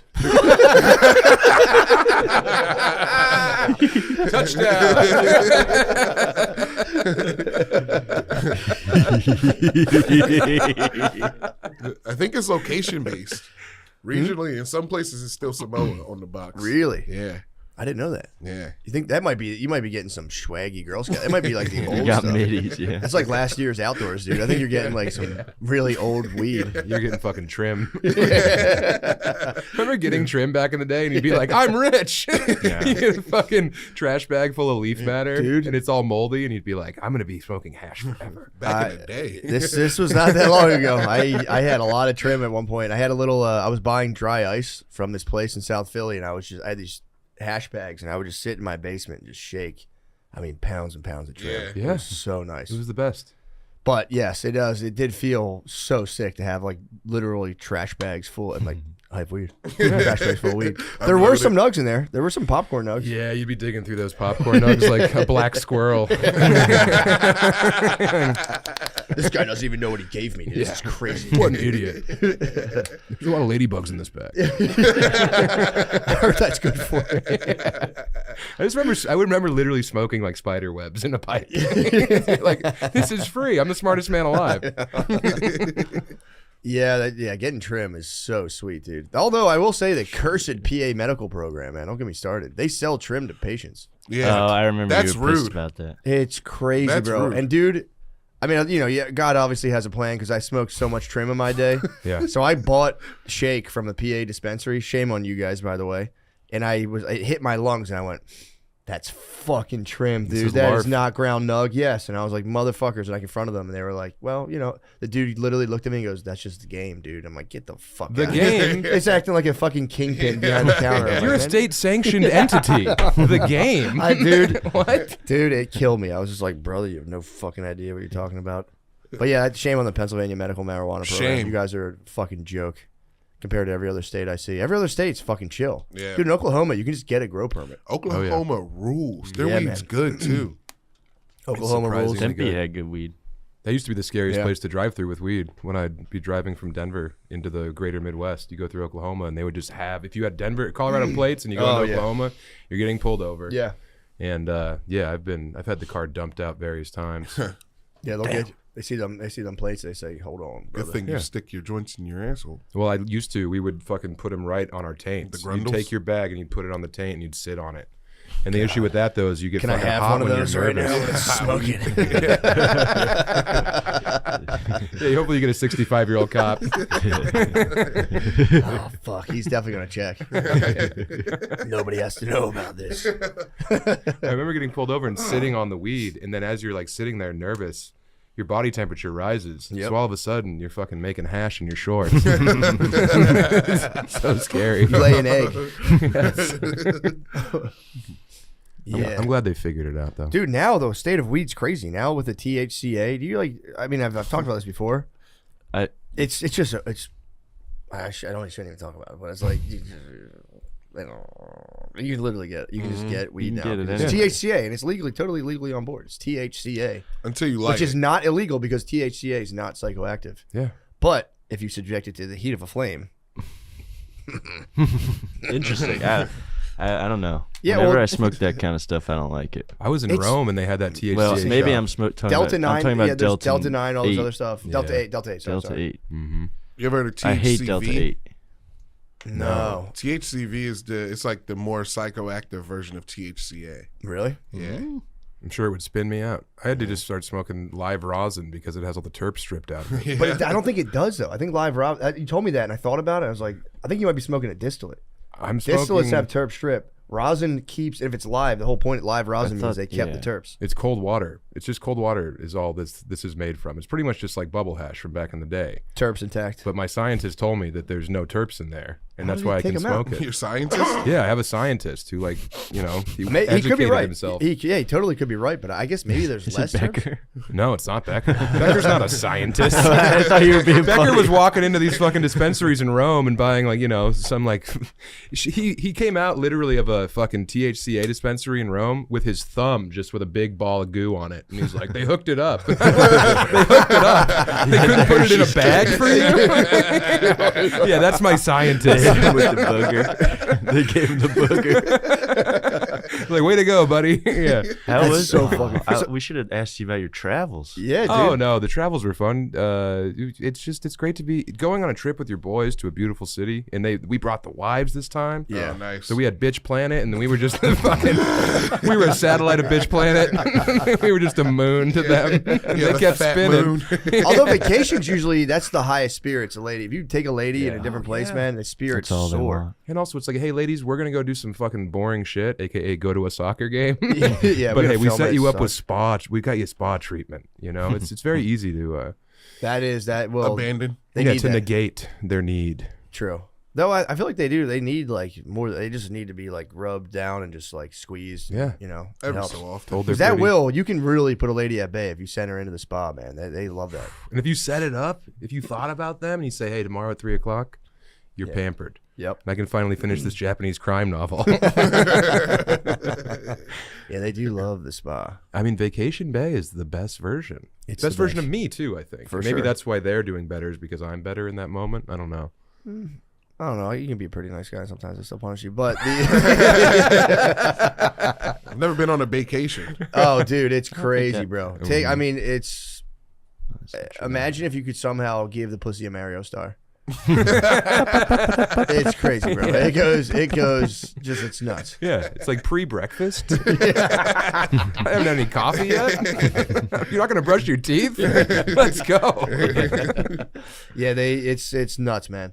I've literally like looked into just becoming a coconut farmer multiple times. Like, why do I live in America? I can just stay here and It's pretty nice. get tons of pussy all the time. Why do I live over there? And Oh, yeah, because I love you. Great. I'm saying with her, I'm like, I might as well just bring you here, and we can just be like peasants in the Dominican Republic. Well, I guess because you're not, you're living when you're living in the all inclusive, it is kind of like king life. Oh, yeah. Mm. Yeah, like let's try this place to say it's just 4 restaurants are all the fucking same on the thing. You could just move to Moldova, though, or like one of these Balkan states, That'd be and sick. buy like what was once a feudal castle, and you just live in there. I mean, That'd be cool. there's so many fucking. That's my bug out bag. Wi-Fi's bad in the castle though. Okay, yeah, that's true. I'm thinking about kind of like getting head and stuff. But yeah, Yeah. Yeah, I'm but trying no, to for tap out of the digital realm. Not you. it would be funny I'm to in. be in a castle like on Instagram, and be like, "What the fuck? What the fuck? Trying to go live. Hey guys." Yeah, I think Bono lives in a castle, doesn't he? Bono for real lives in a castle next to fucking Enya. Enya lives in a castle Their too. neighbor. She never leaves. Enya The and castle, Bono. yeah, she's She's just fucking sealed herself in that castle. For yeah, the bro, last, exactly. I Ooh, think beautiful. Bono has taken her down. She doesn't have like she doesn't have like a family or anything. She's just dedicated to making like like wild. Binaural beats. She's dedicated her life to beautiful binaurals. Yeah, dude, check out Enya's house. Enya has like Bono's Castle's sick as fuck, dude. Enya. That was tough. Enya's got a fucking nasty place too. Look at this. Yeah, Enya's got like a rival. You need castle. Wi-Fi in there, Lemaire? Yes. Fair enough. She looks ghoulish. You're just playing your Switch by like a torchlight. You're lighting candles. All of your games are like sealed with wax. You open them. You have your own stamp. I'm still so mad you told me I had to grow up. You of all people. I've been seething silently over it for the past 20 Lost minutes. Boys You've been over there. buttoned up there for a while. Yeah, I was cranky. I had to get it off my chest. I was going to say nasty things to you, and I just bit my tongue for 20 minutes. Yeah, there's been blood running out of your mouth. I'm glad I got that off Oh, my chest. God. Now I can love you again like a I brother. was playing around. I know, I love you. I was just in my feelings. That was shrapnel. Yeah, I've been trying to grow. I've been trying to go on walks. It was so I realized I was depressed for a while because I went on a walk and I like left my phone at home and I was like, I've never walked around my neighborhood and I felt like institutionalized as I was walking on. I was like kind of like glancing. It was really embarrassing. I was like, dude, I haven't lived like a human since I've moved here. I've just been on my computer all day and then I leave at night when the sun goes down. Well, And it's go to also been drink how at long? Comic How long Club. you been here now? Almost a year, because you got here in Yeah. October. I got here in November. I was crab swirled for the first like 7 months. I I usually don't drink that much. I was drinking like a lot. For me, I was drinking a Yeah, I lot remember you were personally when I was drinking down the here. tequilas. I was just like crushing tequila, like nonstop movement, and yeah, eventually I just like was like, all right, I gotta chill the fuck out. Yeah, I think no I'm way to finally live. getting out of my swirl, which is nice. I've Yeah. been trying to reduce the screen Walking time. around the and neighborhood is go outside. That's nice. I had never walked around my neighborhood once. It's so nice I was walking. like, what's the matter with me, dude? No, that makes sense. I can Yeah. see. I can see. I never took you for like a long walk guy, but it's the best. It's the best for you. It's good, fantastic. And I've been having ideas again. I was like having Dude. 0 ideas, and I was feeling like I was in such a rut. And then once I started walking, I've just been having ideas again. I was Yeah. like, oh, thank God. This is Have you what I met your had to do. neighbors? I know a couple, but I've known a couple of them for a while. I see. Yeah. No, I'm telling you that those walks are like it's the best thing in the world. Just taking a nice long walk. I love it. Yeah, that's my new jam. I think that's the problem with the phone is that it becomes easy to offload all your thoughts onto the phone. It's instant content. Yeah. I tried it. I use it, I think, to have 0 thoughts. Yeah, completely deaden. I feel like it deadens. Like, Yeah. I'm I'm like, having no ideas. and I'm always like, I'm doing research. I'm gonna get something out of this. And I get nothing out of it. I just stare at it. I'm like, fuck. Someone told me about dopamine stacking. How if you like, I would watch videos on my phone or like YouTubes, or I was watching Entourage on my phone for a while, and I would play Call of Duty.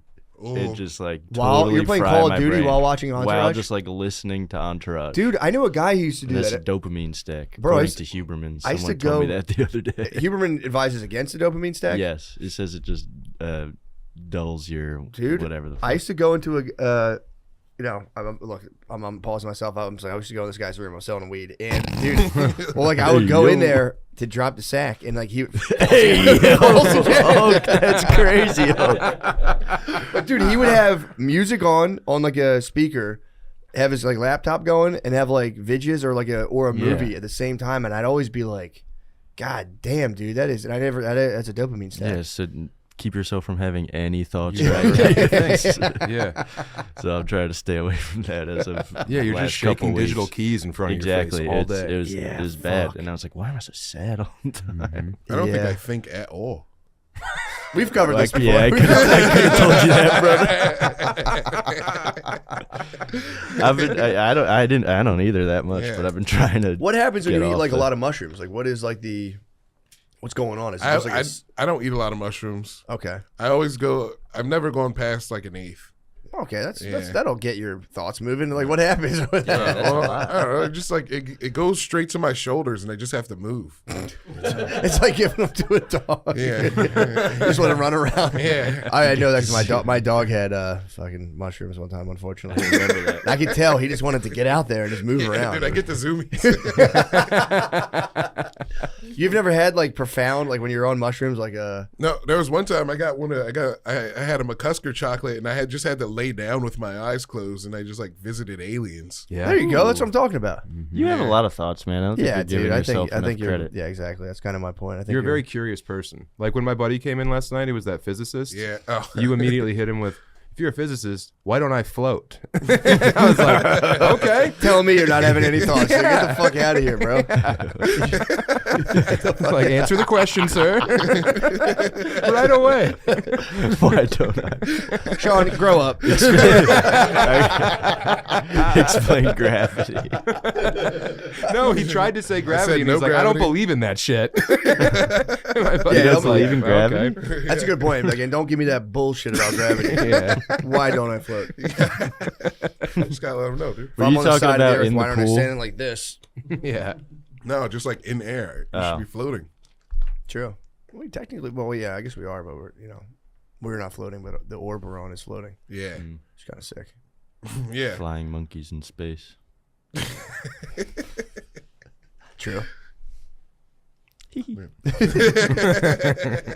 Where are we at time wise, Josh? We're at an hour.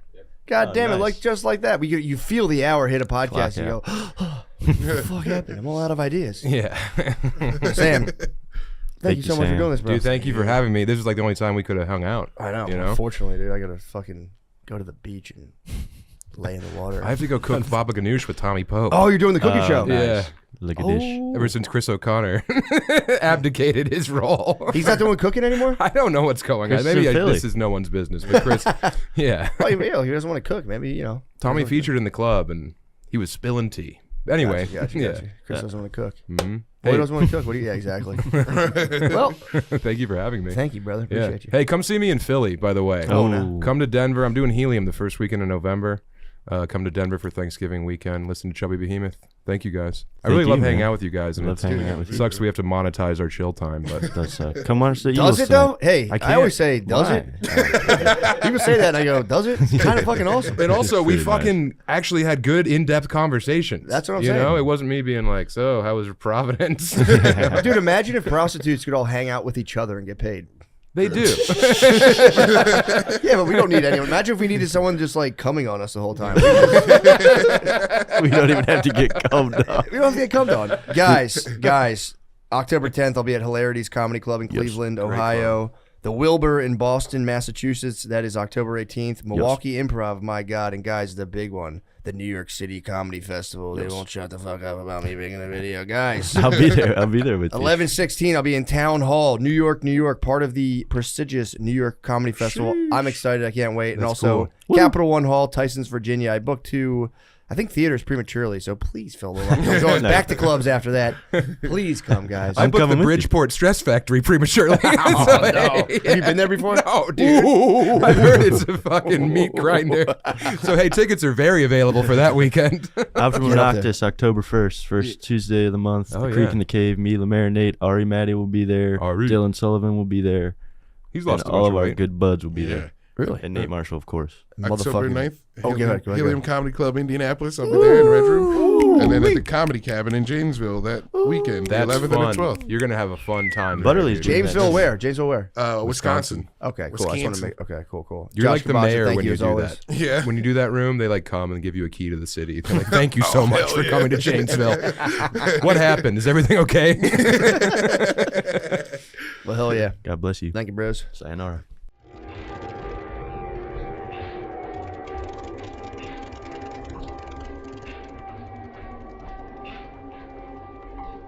The Wild Wild West. Glenn Lowry, dude, honestly, I talk about you a lot on my podcast. I watch your stuff. I kind of parrot your talking points. I listen to you talk, and I'm like, you know what I'm thinking about this whole thing. So it's an honor to have you. I think, honestly, you're one of the best thinkers currently. Wow, no lie. man. No lie. I appreciate it. Thank you. It's good to be here. Thank you so much, man. I have a million questions. You know, you just wrote the book, Late Confessions. It's your memoir. Late admissions. Late admissions. Oh, dude, I'm sorry. Edit it. Late admissions. And then the subtitle is Confessions of a Black Conservative. Excuse me. I read the book, dude. It was. I knew it was going to be good. Because I've been watching you for a while. So I read the book, and it was, you know, like books just kind of like grab you and you can't put them down. It was. I'm not buttering you up. I swear to God. I read it, and it was pretty great. That's great to hear. Because I remember you were kind of like hesitant. You're like, you know, like, well, should I write an autobiography? I don't know if you're just kind of like messing around with your co-host, John McWhorter. But did you really have like a kind of hang up, like, do I really deserve to write an autobiography? Or did you know, like, I'm letting this rip? I don't know if I'd put it that way, but it was a long time coming. I've been thinking about it a long time before I actually got it done. Mm-hmm. So, yeah. But once I got going with it, once I got into the thing, it kind of took over. So what was that like? Like, did you have an outline for like this part of my life, or did like the memories just spontaneously arise as you started kind of from the beginning? I went through different, phases. First, it was going to be Changing My Mind. That was my title, had a working title, and I thought it was about being on the left, being on the right, you know, a black guy, conservative, Reagan affiliations and things like that, but then kind of going left and, you know, my back and forth, the pendulum swing of my politics, changing my mind. It was going to be about, you know, the friends you lose and, you know, the things that you have to do and, you know, things like that. But that was the cover story. That wasn't the real story. Yeah, you know? I remember that theme from there.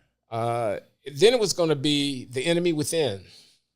You know, I went through a phase when it was all about, you know, fighting my drug addiction and, you know, dealing with my sexual addiction and things like that. And confession and, you know, getting religion and losing, you know, it's going to be about the devil, about the guy sitting on your shoulder on one side, on the other side. The enemy within. And then I realized that the real issue for me was figuring out how to tell myself the truth about my life. That was being honest. It was coming to terms with it, you know. And I finally was able to get something going. Yeah, I had an outline. I had a dozen outlines. Yeah. You just didn't know how deep you're going to go into. You know, I knew I wanted to do the Chicago thing. I knew I wanted to do the MIT thing. I knew I wanted to do the Harvard thing. I knew I wanted to do the drug thing. I knew I wanted to do the church thing. Yeah. So I had these, you know, but it didn't have the life that it needed. It didn't have the I want to say something like thematic integrity. It didn't have the vision. It wasn't quite right. What do you think the theme was? So, because I have an idea of what the kind of the theme was for me. What do you think the theme was, at least from my experience of it? What do you think the theme was for you when you were writing it, or like that you took away from it afterwards? Well, I hint at that in the preface when I say it's the problem of self-regard. And I say I'm playing a game with the reader. The reader has to figure out whether or not what I'm saying about myself is true. And I call myself being clever. You know, I say, I'm going to tell you the worst things about myself. And in doing so, I'm going to gain your trust. Yeah, I remember I was kind of tickled when I read that. I'm like, God damn it, he's so smart, dude. It's such a good way to start the book. But that was true, though. It was, you really did disclose, you know, a lot. And it wasn't like, you know, I read it and I was like, first of all, and I got to say, and this is, I just didn't know how much of the book was going to be about you getting pussy. That was crazy. You got a lot about of pussy. What? You got a lot of pussy. A lot of the book was about getting pussy and growing weed. I had to turn it over and check. I was like, is this my life story? And I was like, no. I was like, this is you, Glenn. Well, I wasn't bragging. I wasn't trying to prove anything. No, No, I was just telling you what you don't happened. need to, bro. You don't need to, man. That was the smoking jacket, dude. I would try to explain that to people and like, what are you talking about? I'm like, dude, it's the funniest thing. Was your Uncle Adler smoking jacket? You should have known my Uncle Adler, man. Yeah, that was my Uncle Adler smoking jacket, and he gave it to me. I mean, he came to my bachelor pad on the near north side of Chicago, Lincoln Park. And, you know, it was all set up for seduction. Yeah. And, you know, I've got the music playing and I got the incense burning and the weed and whatnot. And, you know, the fireplace and the exposed brick, the track lighting, the 4-poster bed. You know, I'm ready. Bro. And he says, oh, man, this is too much. You know, you will make better use of this than me. Because he was this Duke Ellington-esque. Mm-hmm. He was born in the early 20s, so, you know, he would have been like 30 years old in 1952, 53. You know, he was in his prime. He was in his prime, and he transferred you the smoking jacket. Well, by the time this happened, which was the late 70s, he was past his prime, and he was in decline. He drank himself to death. Yeah, I remember. Yeah, you know, he had a lot of different issues, but he was a ladies' man par excellence, and you know. Wait, so how old was he when he gave you the jacket? How old was he when he gave you the jacket? Okay, he would have been 55. Oh, okay. I 60. thought you were saying he was 30. I got you. So he was like really happy. No, he was still making good use of it when he was 30. So what was the protocol for the jacket? Would it be on like in the house? Would you toss it on afterwards? Like how exactly did it work? The coolest thing was coming out of the shower, drying off, and just putting the jacket on. God And then I don't know if you fully, I mean, maybe you recognize this, but just like the poetic nature of how it met its demise, just a scorned young lover cutting it to pieces. Like there was no other way that jacket was going to lose form other than that by the hands of a scorned young lady. It was like some kind of Greek tragedy. Yeah, that's what I'm saying. I read that. I was like, this is beautiful. Like I say, it was like entrails strewn on the floor. Like, you know, the soothsayer is supposed to come in and tell you what your future is going to be when you see this shit. But I that's what I really liked because, like, you know, you really can, like you were saying, like, oh, I'll just hit a couple key themes from the south side of Chicago, blah, blah, blah. But you were like really went in the autobiography, and it was like, you were really laid, like, you know, just stuff out there that I think a lot of people would kind of be like, nah, I'm going to polish my image, where you're like, well, I want to be authentic, but then I don't want to totally, you know, lose it. Because everyone has stuff they've done that they're obviously not proud of. To the point where people might be saying, you're telling me too much. They might be saying, why are you telling me all of this? They might be trying to say, oh, it was that bad. You think you can get a pass by telling me how bad it was? You know? Yeah, but that's kind of, I think that's kind of, I don't know. I totally agree with what you're saying, but I'm like, if you've lived a full life, you know, like you've made mistakes yourself, and to be able to like make them, learn from them, grow from them. I don't know. I just like when people are like, you think you're going to pass now? It's like, dude, I'm sure you've done stuff too. Like, yeah, my answer would be like, yeah, dude, I wrote it down, and it's like, well, a pass for what? It's just like, this is my life. This is what happened. And it's like, well, that's where I came out. I came out saying, you know, it is what it is, and I have to tell it fully. And as I say in the book, in a way that I'm exposing myself to myself too. I'm going back over these things, and I'm asking myself, man, how could you have done that? What was it going on in your mind? Like when I smoked crack in my Harvard office. Yeah, that was pretty good. That was a good one, I take my whole career in my hands. Anybody could have come in with a security key, man. Yeah, that, and also that was crazy. That was a wild move. And also, I will say, bringing you know, the side babe to a work thing. Bro, I read that and I was like, no, Glenn, don't do this. No, dude, that was crazy. In Israel, I took her to a conference at the Hebrew University of Jerusalem, Mount Scopus campus. And people really like, did people actually like take you aside and like, dude, what the hell? Or were they just kind of They didn't, but they raised their eyebrows. But I was oblivious to the whole thing, man. I was getting ready to go into the Reagan administration as an undersecretary to Bill Bennett in the education department, which was all about family values and everything like that. And it was just crazy. Yeah, but the thing that I'm, this is the one question that like, because when I read your autobiography and it sent me, I started reading them now like compulsively. I'm reading a bunch of them because then I started like, when I read yours, the big question was like to that point of like when you were like, you know, orbiting the apex of basically worldly power. And then the whole thing, the thinking that I would get from your autobiography would be like, yeah, I shouldn't be doing this. I shouldn't be having extramarital affairs, but I kind of deserve a reward. I'm working hard. I'm getting all this stuff. And that was the thinking at the time. And it's honestly like you said, you weren't obviously the only one in Washington, D.C. that had, you know, a little sweet thing on the side. So the question would be like, looking back on all that, what do you think a person in like super high stature like deserves, quote unquote, or like what do you think looking back on that now? Does that question make sense? Well, yeah.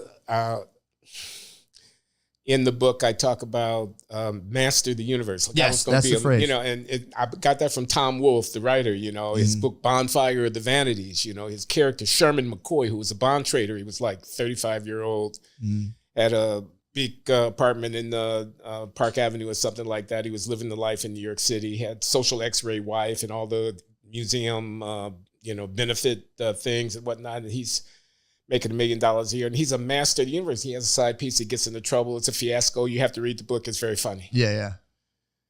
But I identified with that guy. Yeah. I thought, I'm a professor at Harvard. I'm the smartest guy in the room. I wasn't making his kind of money, but I wasn't doing badly. I had real connections. I was on the upscale. I was on the magazine, thing. And you're getting tapped by literally the Reagan administration. Yeah, I was going to the White House, and I was, the world was mine. I could do whatever I wanted to do, and the side piece was a part of that. And, did not think there would ever be any reckoning, and felt like I had it coming.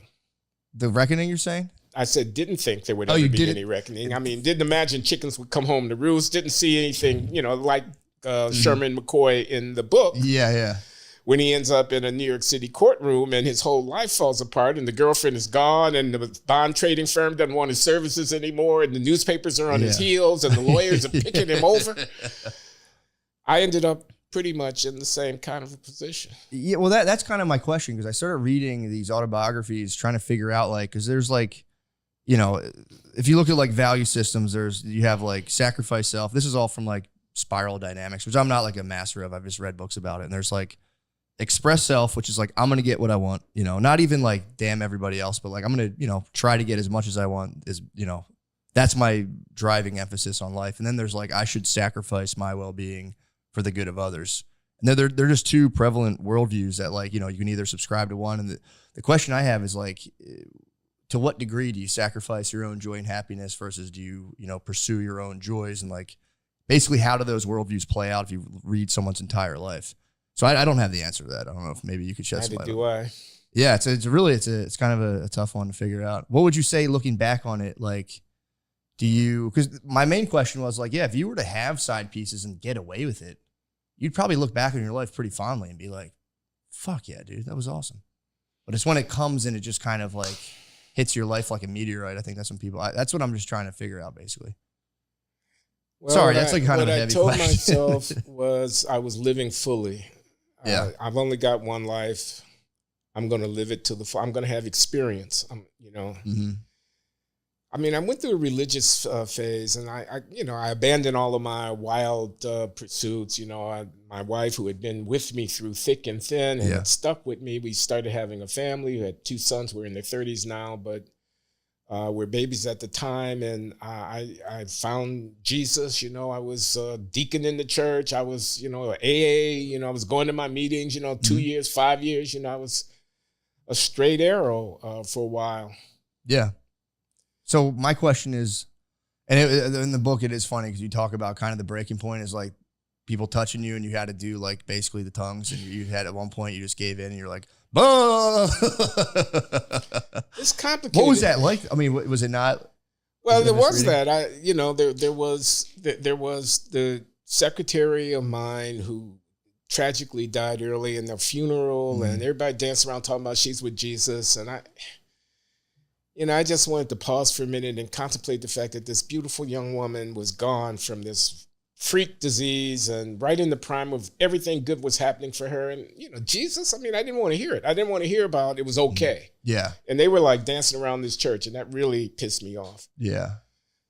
But the thing that you referred to was earlier, it's when I was first coming along in the church and being inducted into the spiritual community and the culture of belief, and it was about baptism in the Holy Spirit, and they were putting hands on me and praying while we were setting up chairs in the gymnasium where the church was having its services before the service, and inviting me into this state of a giftedness with respect to spiritual gifts, speaking in tongues, healing, this kind of.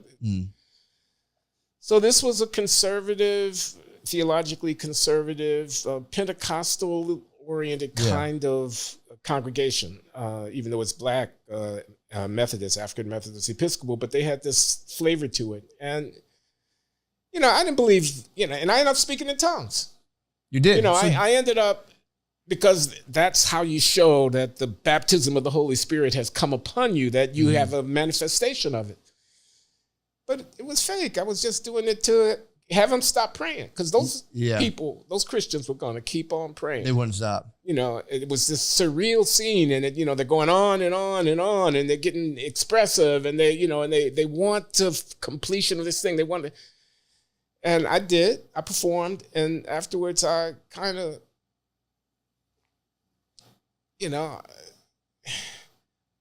there was a kind of cynicism to it, a kind of, what game are we playing? So eventually I moved away from the church, but as I tell in the book, it's a complicated story. Where do you stand now personally with like spiritual beliefs, and like, where do you, So if I had to put a name on it, I'd say agnostic. I am not an anti-religious person. I'm not a person who, they believe in God. That's some crazy shit. Yeah. I'm not that guy. I respect people's trying to come to terms with the biggest questions of existence. What's the meaning of life? Who am I? Where do we come from? What's the answer to the ultimate questions?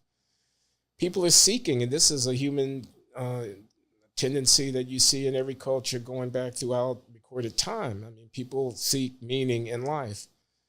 But I think it's the hardest problem there is. What's the meaning of life? I don't believe in magic. I'm not going to just sign on to something that doesn't make sense to me. I don't believe in virgin births. I don't believe that a person who died is alive 1,000, 2,000, 3,000 years after they died. I don't believe that. That's just asking me too much. But the answer to, it relates to what we were talking about earlier about getting pussy and about side pieces and about, what's the most noble way of living? What's the most rewarding way of living? Is feeding my sensual desires really, is there anything higher than that? I mean, what about my loyalty to others? What's the anyway, I'm rambling. I'm just saying I think people trying to answer that question and in part through religious practice is a legitimate thing. I'm just not. So that's kind of that's exactly kind of my question is like, what do you, and again, it is kind of a tough one to answer, but it's like, what have you walked away from being like, is there anything higher than feeding your sensuous appetites? And like over the course of like, decades, does the sensuous appetite being fulfilled be like worth it? Or is it like, is there something you think higher than that just in like, whatever else there could be, even if it isn't like an organized religion, but like, where do you stand on that now? Does that question make sense? Repeat the question. So do you think it is enough to just kind of satisfy like sensuous kind of like appetites of the body, or do you think there is something higher principles and over the course of time, just as I could see serving higher principles and then getting to the end of it and being like, well, what the fuck, man, I could have been having fun. That was a waste of time. Or do you think that pays off? I don't know. I just know there are other people. I know that when you make a decision to hurt somebody, that's consequential. I don't think my sensual gratification is the highest thing. I mean, what about my intellectual edification? True. But is that just to get pussy? No, I hear you saying. I'm in my 70s now. Yeah. Mortality. That's the thing that you confront. I realize I've only got however much I've got, but it's not that much, Yeah. And then you're gone. And then what? I mean, and then what? I don't believe in the afterlife either. I think when the brain cells stop firing, whatever consciousness that is embodied in me is gone forever. So what's the point?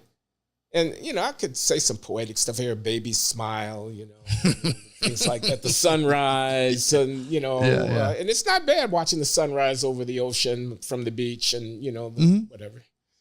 And the pussy's not bad either. True. A good glass of wine or whiskey, Right. good smoke. Yeah. But there's got to be more.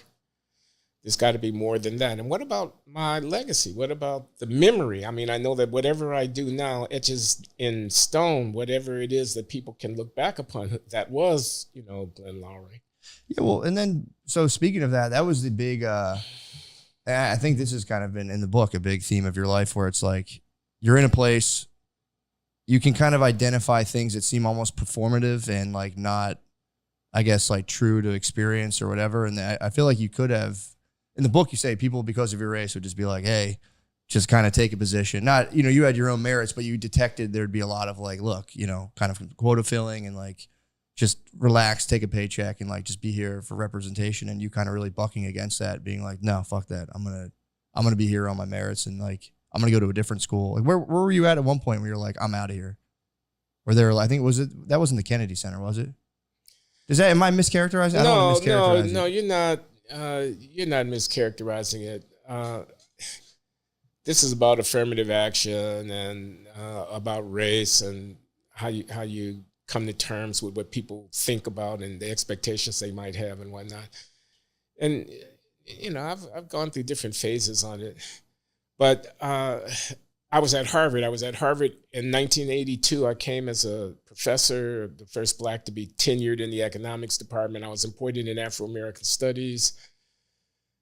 I was trained at MIT. That's where I did my PhD. I was a techie guy. I was a math, whiz and a theoretical economist, and very academic, very ivory tower. And it was a fork in the road for me about whether to be a pundit, a public intellectual, a guy that you see on TV and writing in magazines and whatnot, or whether to be a scientist. And I didn't know if I was good enough to really break through to the first rank of the scientists. I was in that pack, but I didn't know if I was at the top of the heap in that pack, because those guys are pretty good. Yeah. I had my doubts, and I got brought into Harvard so early in my career, and I had this portfolio of responsibilities where I was going to be the Black guy, I was going to be the Black economist, I was going to do the Afro thing, as well as doing the scientific thing on the economics, and I was overwhelmed by it, and the doubt of whether I was good enough, which especially rankled me, because I didn't want anybody to think that I was. And also ran that I was being patronized. I didn't want to be that guy, that Black guy that, we know he's not really, but, we got to. I don't want to be that guy. Yeah. And I say in the book, I choked. I thought about that game of pool I lost to my mother's lover in that pool hall way back when I was a excruciating, kid. dude. I read that. Andrew's a big pool guy. He can play really well, but I read that pool. I had a clean shot on the 8-ball in the side pocket, and I would have run the table on this dude, and he's got his hand on my mom's butt. Yeah, oh, bro. And I don't know who he is. And, man, and I missed that shot. Oh. I choked, man. Yeah. And I felt a little bit like that some days when I was sitting in my office at Harvard and I was trying to find an idea that I thought was going to be a good enough idea. And I'm looking on my show and everybody's looking and is he going to be good enough and whatnot? And I had an out. Yeah. And the out was going over to the Kennedy School, taking up the job of a public intellectual and start writing op-ed pieces and, book reviews and magazines and commentary, because I was a unusual Black guy. I was conservative in some of my orientations. I had a lot of respect for what the Reagan Revolution was about as far as an economist is concerned. Forgive me. It was a long time ago. I was young and foolish, but there was a road for me to be a pundit and a commentator, a Cornel West, kind of type. Yeah. He's respect. I respect Cornel. He's fantastic. I respect Cornel. So, but the scientific with the green eye shade and just doing the the epsilons and all that, and I made the choice to go the way that I went in ended up going. I'm curious though, because I obviously had only seen your show before that, so I didn't know. I knew you were, economist and all that stuff. I don't know anything. I'm terrible at math, so I was just like, whatever, like supply and demand, and I didn't know it was such a technical science. But do you have regrets about, because you seem, my point is, you seem so well suited for like commentate, like you're so good at like just talking in general that like, the fact that you were like, I don't know if I want to do this, do you feel like that was like almost a well-placed nudge by the universe at the time? Or do you feel kind of like, damn, I wish I stuck? Which is just imagining you sitting in a building doing math is just like, my God. It's kind of nuts. I think all things considered, it was, like you say, a nudge of the universe, well-placed in the right direction. Although I have regrets. I mean, I would have been a much less interesting dude if I had done the scientific thing. Yeah, true. Okay. Maybe you could have been like Breaking Bad. You might have been like making math and shit. There would have been this character inside of the guy trying to get out. That's what I'm saying. It would have been crazy to keep all of that in, just the hours of talking, all of the stuff you've done, and to like keep that in and just sit behind a desk and just doing. So there's a character I carried through the book. Jonathan Hughes is his name. He was one of my teachers when I was an undergraduate at Northwestern University. He's a historian, economic historian, economist, but a historian, played the saxophone, and always said, don't eat lunch at the economist table and the faculty club. Go to the big table where the historians and the literature people and the scientists and the whatnot, because it's too narrow. It's too narrow. Read widely. Read, outside of your field. And I think that not getting too down in the weeds spirit stuck with me. I mean, so I might have been unhappy. Yeah. As a guy trying to, every year the Nobel list comes out, you're looking to see if your name is on it kind of guy. Yeah. I might have been, unhappy. I know I would have gotten a lot less pussy. I feel you. Yeah, I mean, well, and it's funny too, because I think obviously it worked out. You're doing, you got your recognition, and it's like, I do see the pressure that is kind of like, because for me it's like, maybe this is like, I'm trying to think how to formulate this, but I especially with like, the black conservative thing, I feel like there's just like undue pressure where it's like, you're doing conservative values, but then you have, in the back of your head, it's like you have, family, all these other people, where it's like could almost excommunicate you, being like, dude, you're playing for the wrong side, blah, blah, blah. Did you feel the pressure of like, almost like conservatives wanting to be like, yeah, say those things? Cause like, cause it's a shame, cause it's like, if that's your real orientation, then you're like, how do you balance that? Or do you care? That's a good question, Matt. No, I definitely care. I definitely felt it, and I think you put it very well. Yeah, on the conservative side, people said, yeah, get on out there, darky.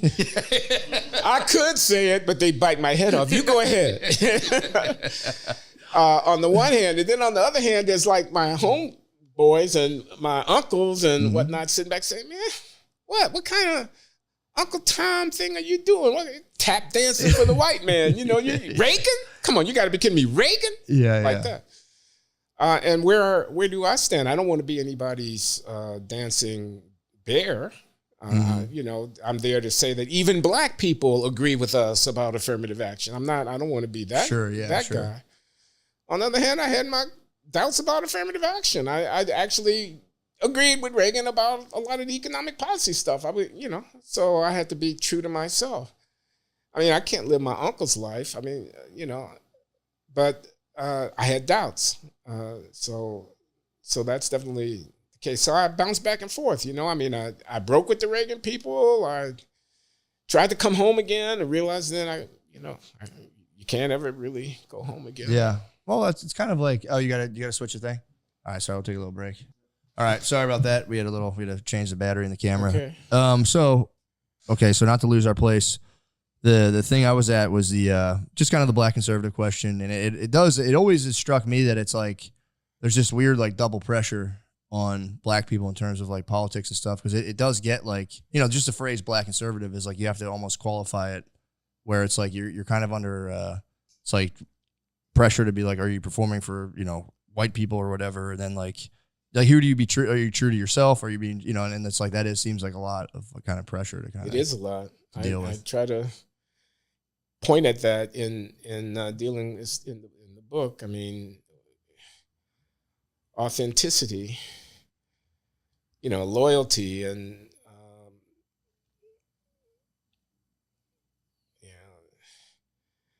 I resent other people thinking that they look at the color of my skin and they think I know what I'm supposed to say or what I'm supposed to do. I deeply resent that. Yeah.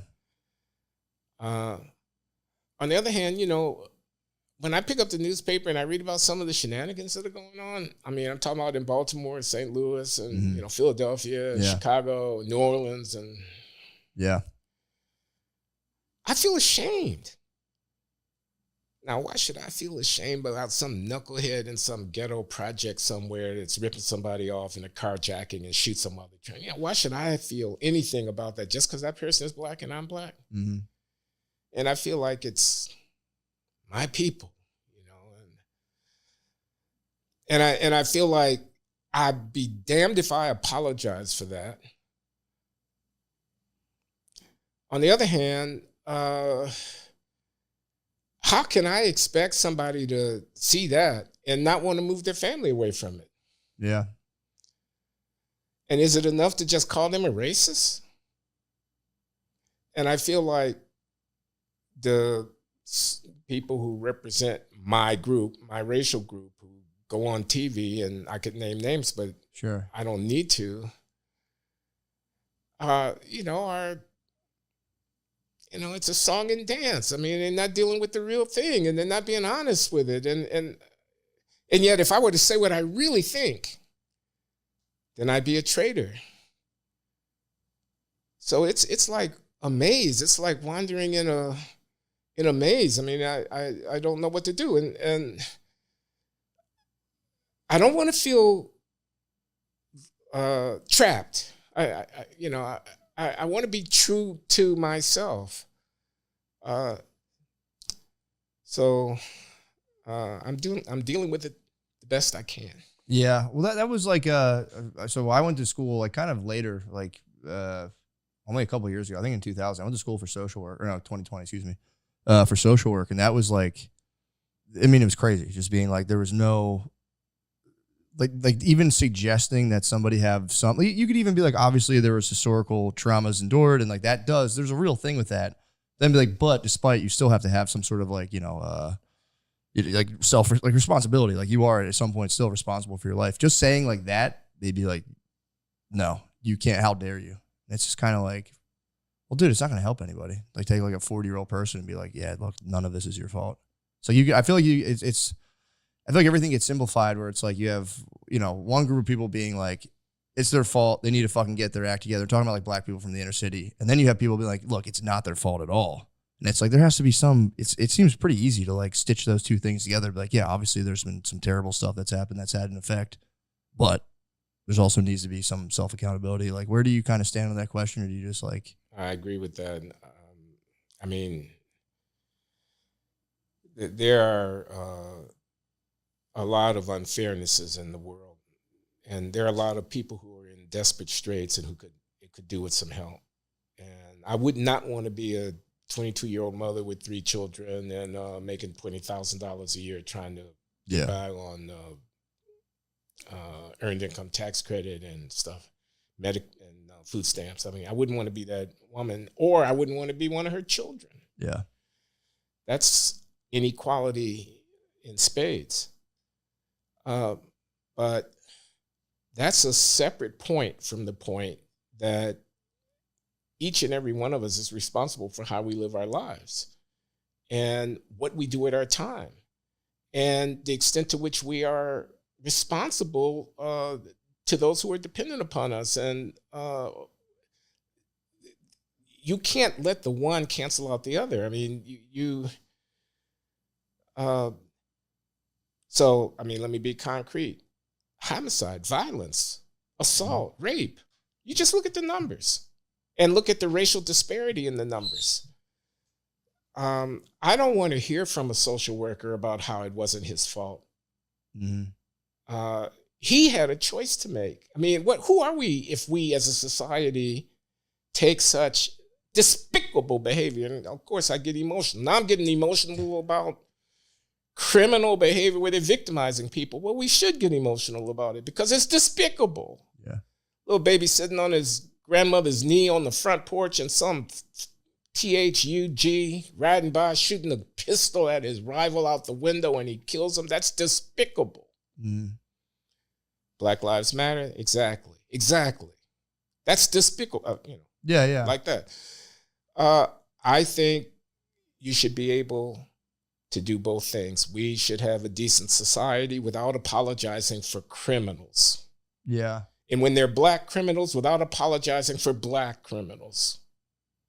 Yeah. And that was the thing. And then on your show I was watching, you said something to the effect, and I thought it was like also true and good to be like, and people forget too that like people in the inner city, they're Americans. Like they're your fellow country people. Like we should be also helping where we can help and not like using the crime to just be like, that's a totally lost cause and then blah, blah, blah. Because there is like when I was doing the social work, I worked with high schoolers and I would hear their stories, and it's just like if you, like I grew up in the suburbs, and it's like from a suburban perspective to be like, yeah, they just got to figure it out, man. They got to go to school. And it's like, I would hear the firsthand accounts of like what a 14-year-old girl was dealing with. And it's just like, Jesus Christ, man. It would just be like frying my computer. I'm like, this is, I wish people would take a more kind of nuanced approach and just kind of like you're saying, be able to be like, yeah, you can call out bad behavior and also not try to like use bad behavior to, if you want to take like not to like single out Fox News, but like growing up in the 90s, I'm sure you remember the news was just like on Fox News, it'd just be like, black guys are terrible. And like it almost like when I remember being a little kid watching TV, just like seeing the news and be like, Jesus Christ, that's all it was. Then it flipped to like terrorists. Then it was like, white people are the devil.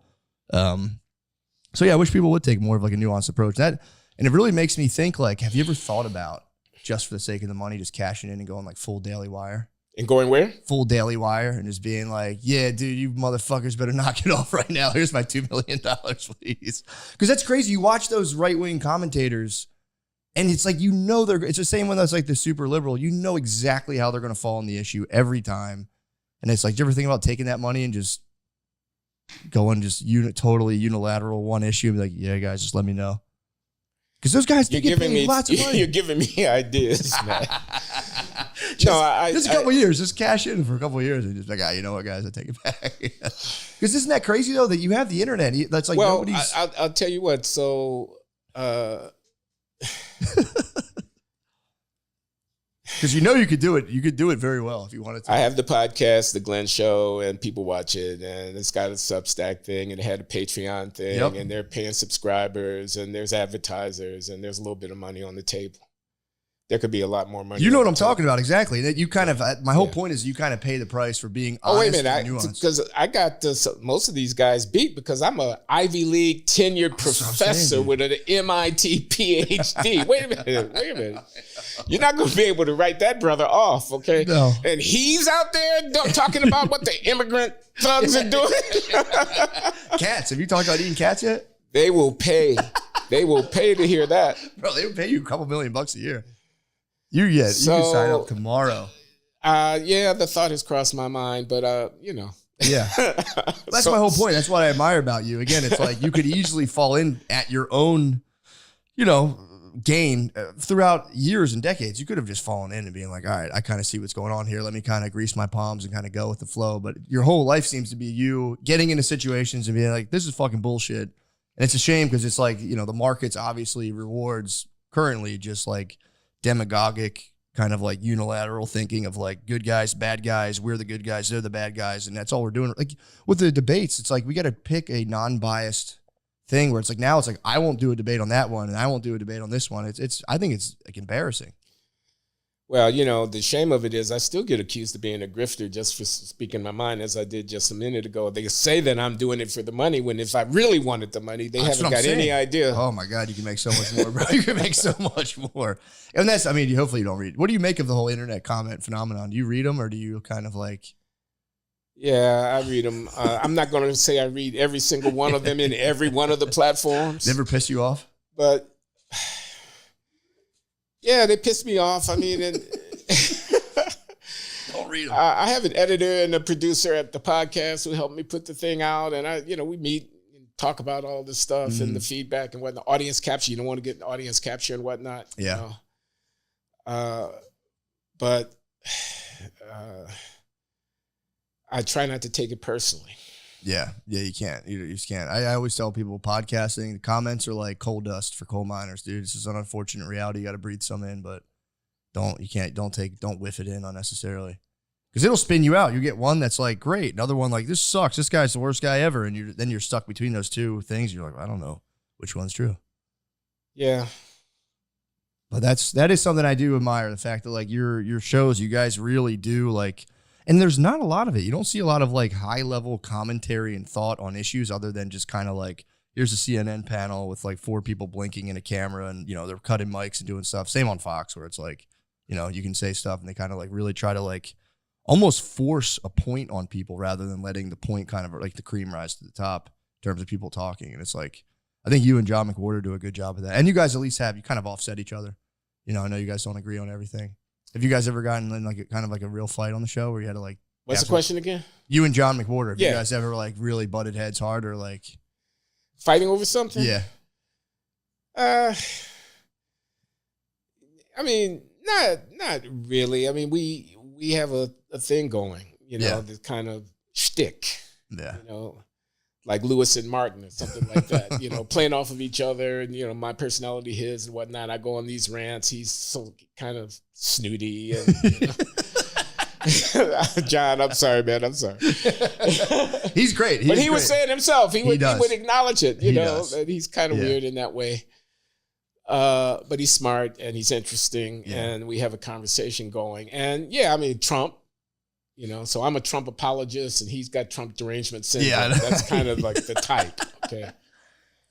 And I'm like, how can you sit there in New York City and sneer down your noses at 75 million people? And, have you ever thought about why he's actually as successful as he is? And, your coastal elite people do not have a natural entitlement to run the world. Yeah. Oh, so what do you make of that then? The whole Trump versus Kamala Harris situation, and just specifically Kamala Harris's rise from literally like the ashes. It was like a senile guy, visibly a guy with cognitive issues. And it's one of the most interesting things I've ever seen in my lifetime. I mean, what I think about it is there are events which expose the real structures of power for what they are. Mm. So I watched Nancy Pelosi on Bill Maher. She's out with a book called The Art of Power. Really? Yeah, Nancy Pelosi has a book. It's called The Art of Power. And Bill Maher had her on his intro segment when he does the interview one-on-one. And I thought, this is real power. You asked me about Kamala Harris and Well, sorry to cut you off. What is the nature of her book, though? The Art of It's I haven't read the book. How is it? She's, I guess, giving an account of her rise as Speaker of the House and leader of the Democratic Party, and the inside game of how we decide things like who's going to be president of the United States. What? Why did she do that? Seems I added that last book. I was like, because I haven't read the book. I was like, I'm saying so it's gullible, The Art dude. of Power. Like, Trump's signature book is The Art of the Deal, and Nancy Pelosi is The Art of Power. And the image, when I watched her being interviewed by Bill Maher, was her tearing up that copy of the State of the Union address that Trump gave that time. Yes, I remember complete contempt. Yeah. For this guy that got more votes than anybody else except Joe Biden, et cetera. Yeah. But she does have a book named The Art of Power. That's true. She doesn't what about? She does have a book named The Art of Power. That's true. That's true. You were just pulling my leg on the. I thought she really did a tell all about like pulling candidates and all this stuff. What I was trying to say in response to your question about Kamala Harris was she was a failed vice president until yesterday, and now she's become the hope for the future. I resent having that foisted on me. Yeah. I'm just saying I'm not a fool. I'm not asleep out here. I see you people making your moves. I see you billionaire hedge fund people making your moves. Mm-hmm. I see you Democratic Party leadership making your moves on me and trying to tell me a story about what's going on. And first Black woman, first Asian woman. Yeah. Please give me a break. My sense, it is kind of grotesque to even, especially to use like, legacy of racial struggles and all that stuff, and like have that as like almost a hologram hovering over a giant bureaucratic machine trying to launch like multiple. I like wars. that image. You know what I mean? Doesn't that feel kind of like, I don't know, it gives me the creeps where I'm kind of like, don't, of all things, like Jesus, man.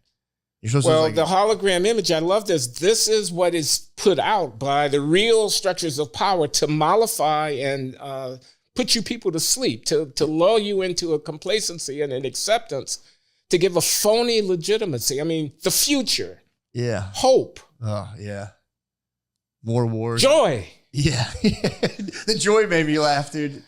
That was when you did the rendition of Oprah's performance of Joy. That actually made me chuckle. Do they think we are idiots? What do they think? They lead us with a ring through our nose. They say bark and we bark. How does it work? I mean, that's a question too. Is it even working? Is it all just a media fabrication, or like? Because I live in a pretty liberal area in Austin, Texas, and I don't see a ton of the Harris signs. I see them. They're like starting to pop out a little more and more, but it's not like you know. Usually, you would think they'd be everywhere. Like Obama. I remember when Obama was running; those signs were everywhere. The Harris, forgive me, I forget the Mr. Vice President's name, but that Waltz, I believe. I don't see those as much, and I'm in like the thick of like kind of like a liberal area, and I'm kind of. They're starting to spring up on the east side of Providence in the Tony neighborhood that I live in, but not nearly as thick as the Obama signs. That's what I'm saying. It's like, you know, she supposed to be at the Great Hope, and I'm kind of seeing that being like, wow, I don't know if they even believe it. Like, it's a short campaign. Yeah, true. It was kind of. It's over, and the next month it's going to be over. Yeah, that is true. It's like. Here's the thing too, is it's easy to like point the finger, but I do think they are kind of like almost a manifestation of just like collective apathy. Like people are like Trump and Kamala. It's like, well, nobody else seems to really care, or like they're just trying to go and press a button. Like, yeah, these people will take care of it. Now we've had just like these weird kind of figures emerge, and it's like, how do we not have anybody better in this whole country to do the That's most what my wife keeps asking me. important job? You know, this is what we're left to choose among. It almost proves it's like somehow being curated in like a very weird way, where it's like, you know, like if you're just someone with like good intentions and a lot of good ideas, like clearly can't make it to the national spotlight. You know, maybe now with the internet, I don't know. No, it is what it is. True. That's true. That's true. I guess I'm naive to think that, you know, we'd just be like, get up there, man. You can do it. But either way, you have, so again, Glenn show. I think people should all watch that. Is there anything else you have burning on your mind you'd like to talk about?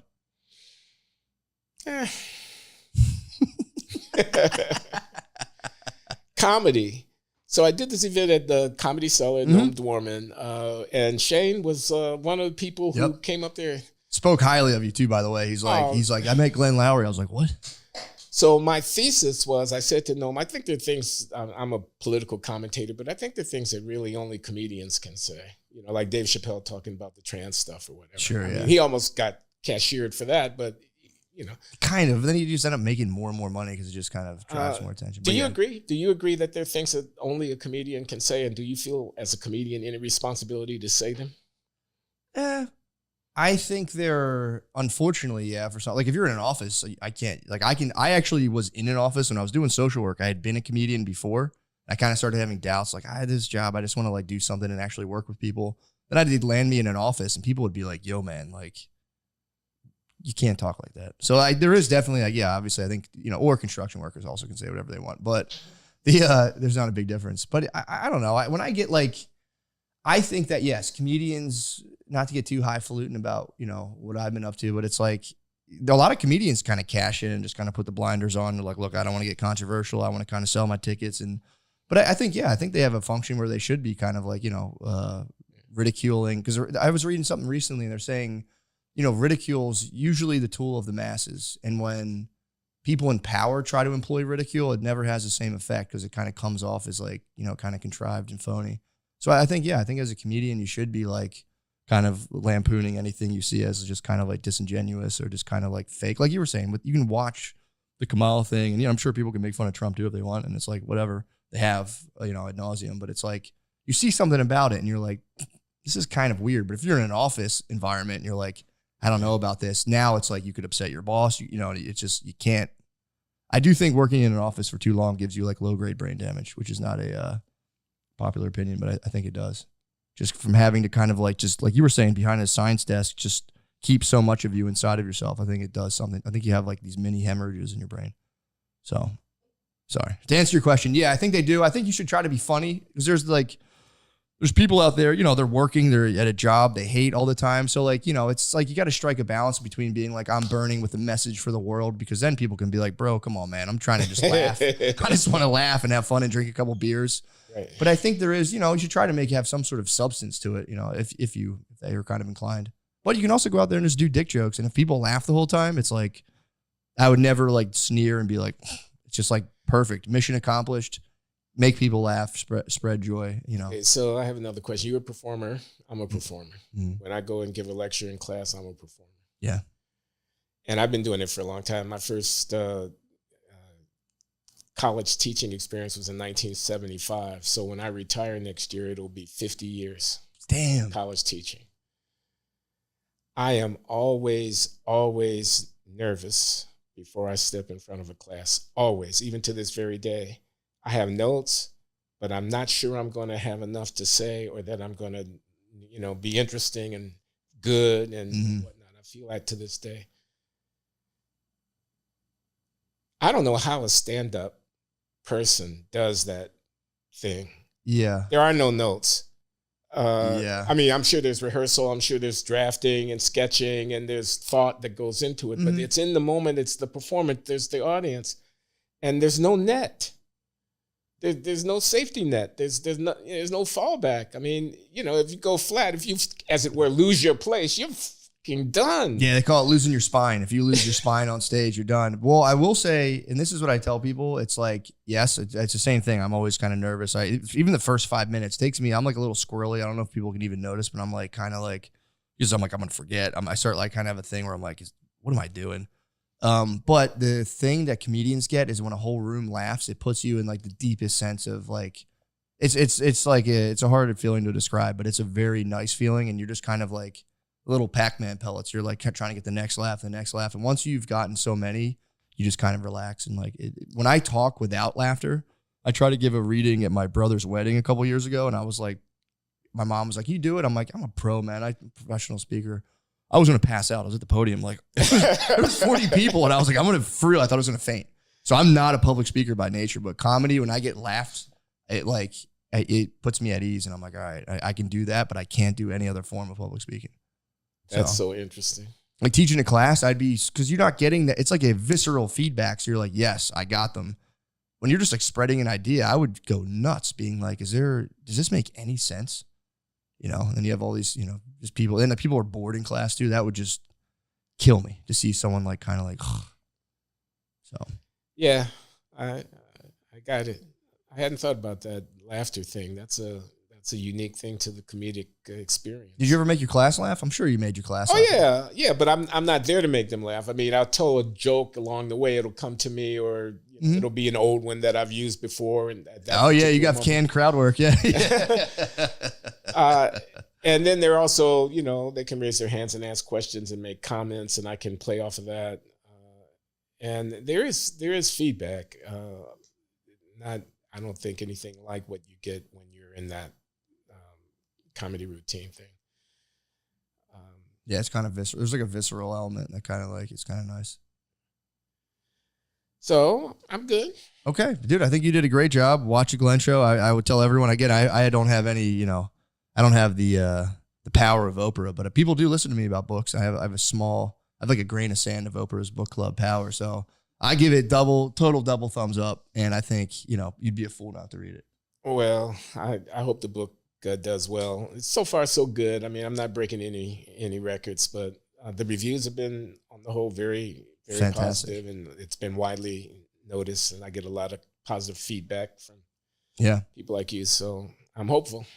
Nice, man. Well, hopefully I can get it out to a couple more people, because it was really, I read the other memoir you mentioned, the Born Again with Chuck Colson. I read that whole book from there, and I'm on a memoir frenzy right now where I'm reading as many of them as I can to try to get, the big answers, to see if I can maybe figure out this age-old question that I brought up before of like sensual pleasure over like some sort of higher order. And right now, Well, more power to you. Thank you so much. Right now, it's just me masturbating in hotels. So that's all I got. I don't have the rock star lifestyle. Well, thank you so much, Glenn. We can edit the last part out. I'm sorry, I didn't want to ruin it. But thank you so much for doing this. Really, I think you are one of the best the best people. It's like you're one of my top people to go to and just kind of like catch information, because I know it's not like, doesn't have that ideological capture that I think 99% of other stuff on the internet has. So I'll tell you this. So I trained with a guy. He's a good guy. He has a little gym. And another of his clients is Nick. So Nick's going to be at one of your shows either tonight or tomorrow night, because he follows you and Shane. And, you know, and he said, I heard you mentioned on Matt and Shane. And he was so excited about it. He said, they like you, man. And I know you. You know, he's happy to know the guy. That's so funny. So if he comes to the show that I come to, I'll introduce you to him. Absolutely, that'd be awesome. I'm excited. Again, I can't wait. He's a great guy. He loves his kids, and I love that about him. That you know, he's a high school teacher, very modest guy, just trying to keep his kids interested. And his big thing now is that they have to put their phones in the phone holder when they come into the classroom, and they get them back after the end of. That's awesome. You know, but Nick's a good guy. Nice, man. Hopefully, I get to meet him. So yeah. Thanks again. Okay. Appreciate you.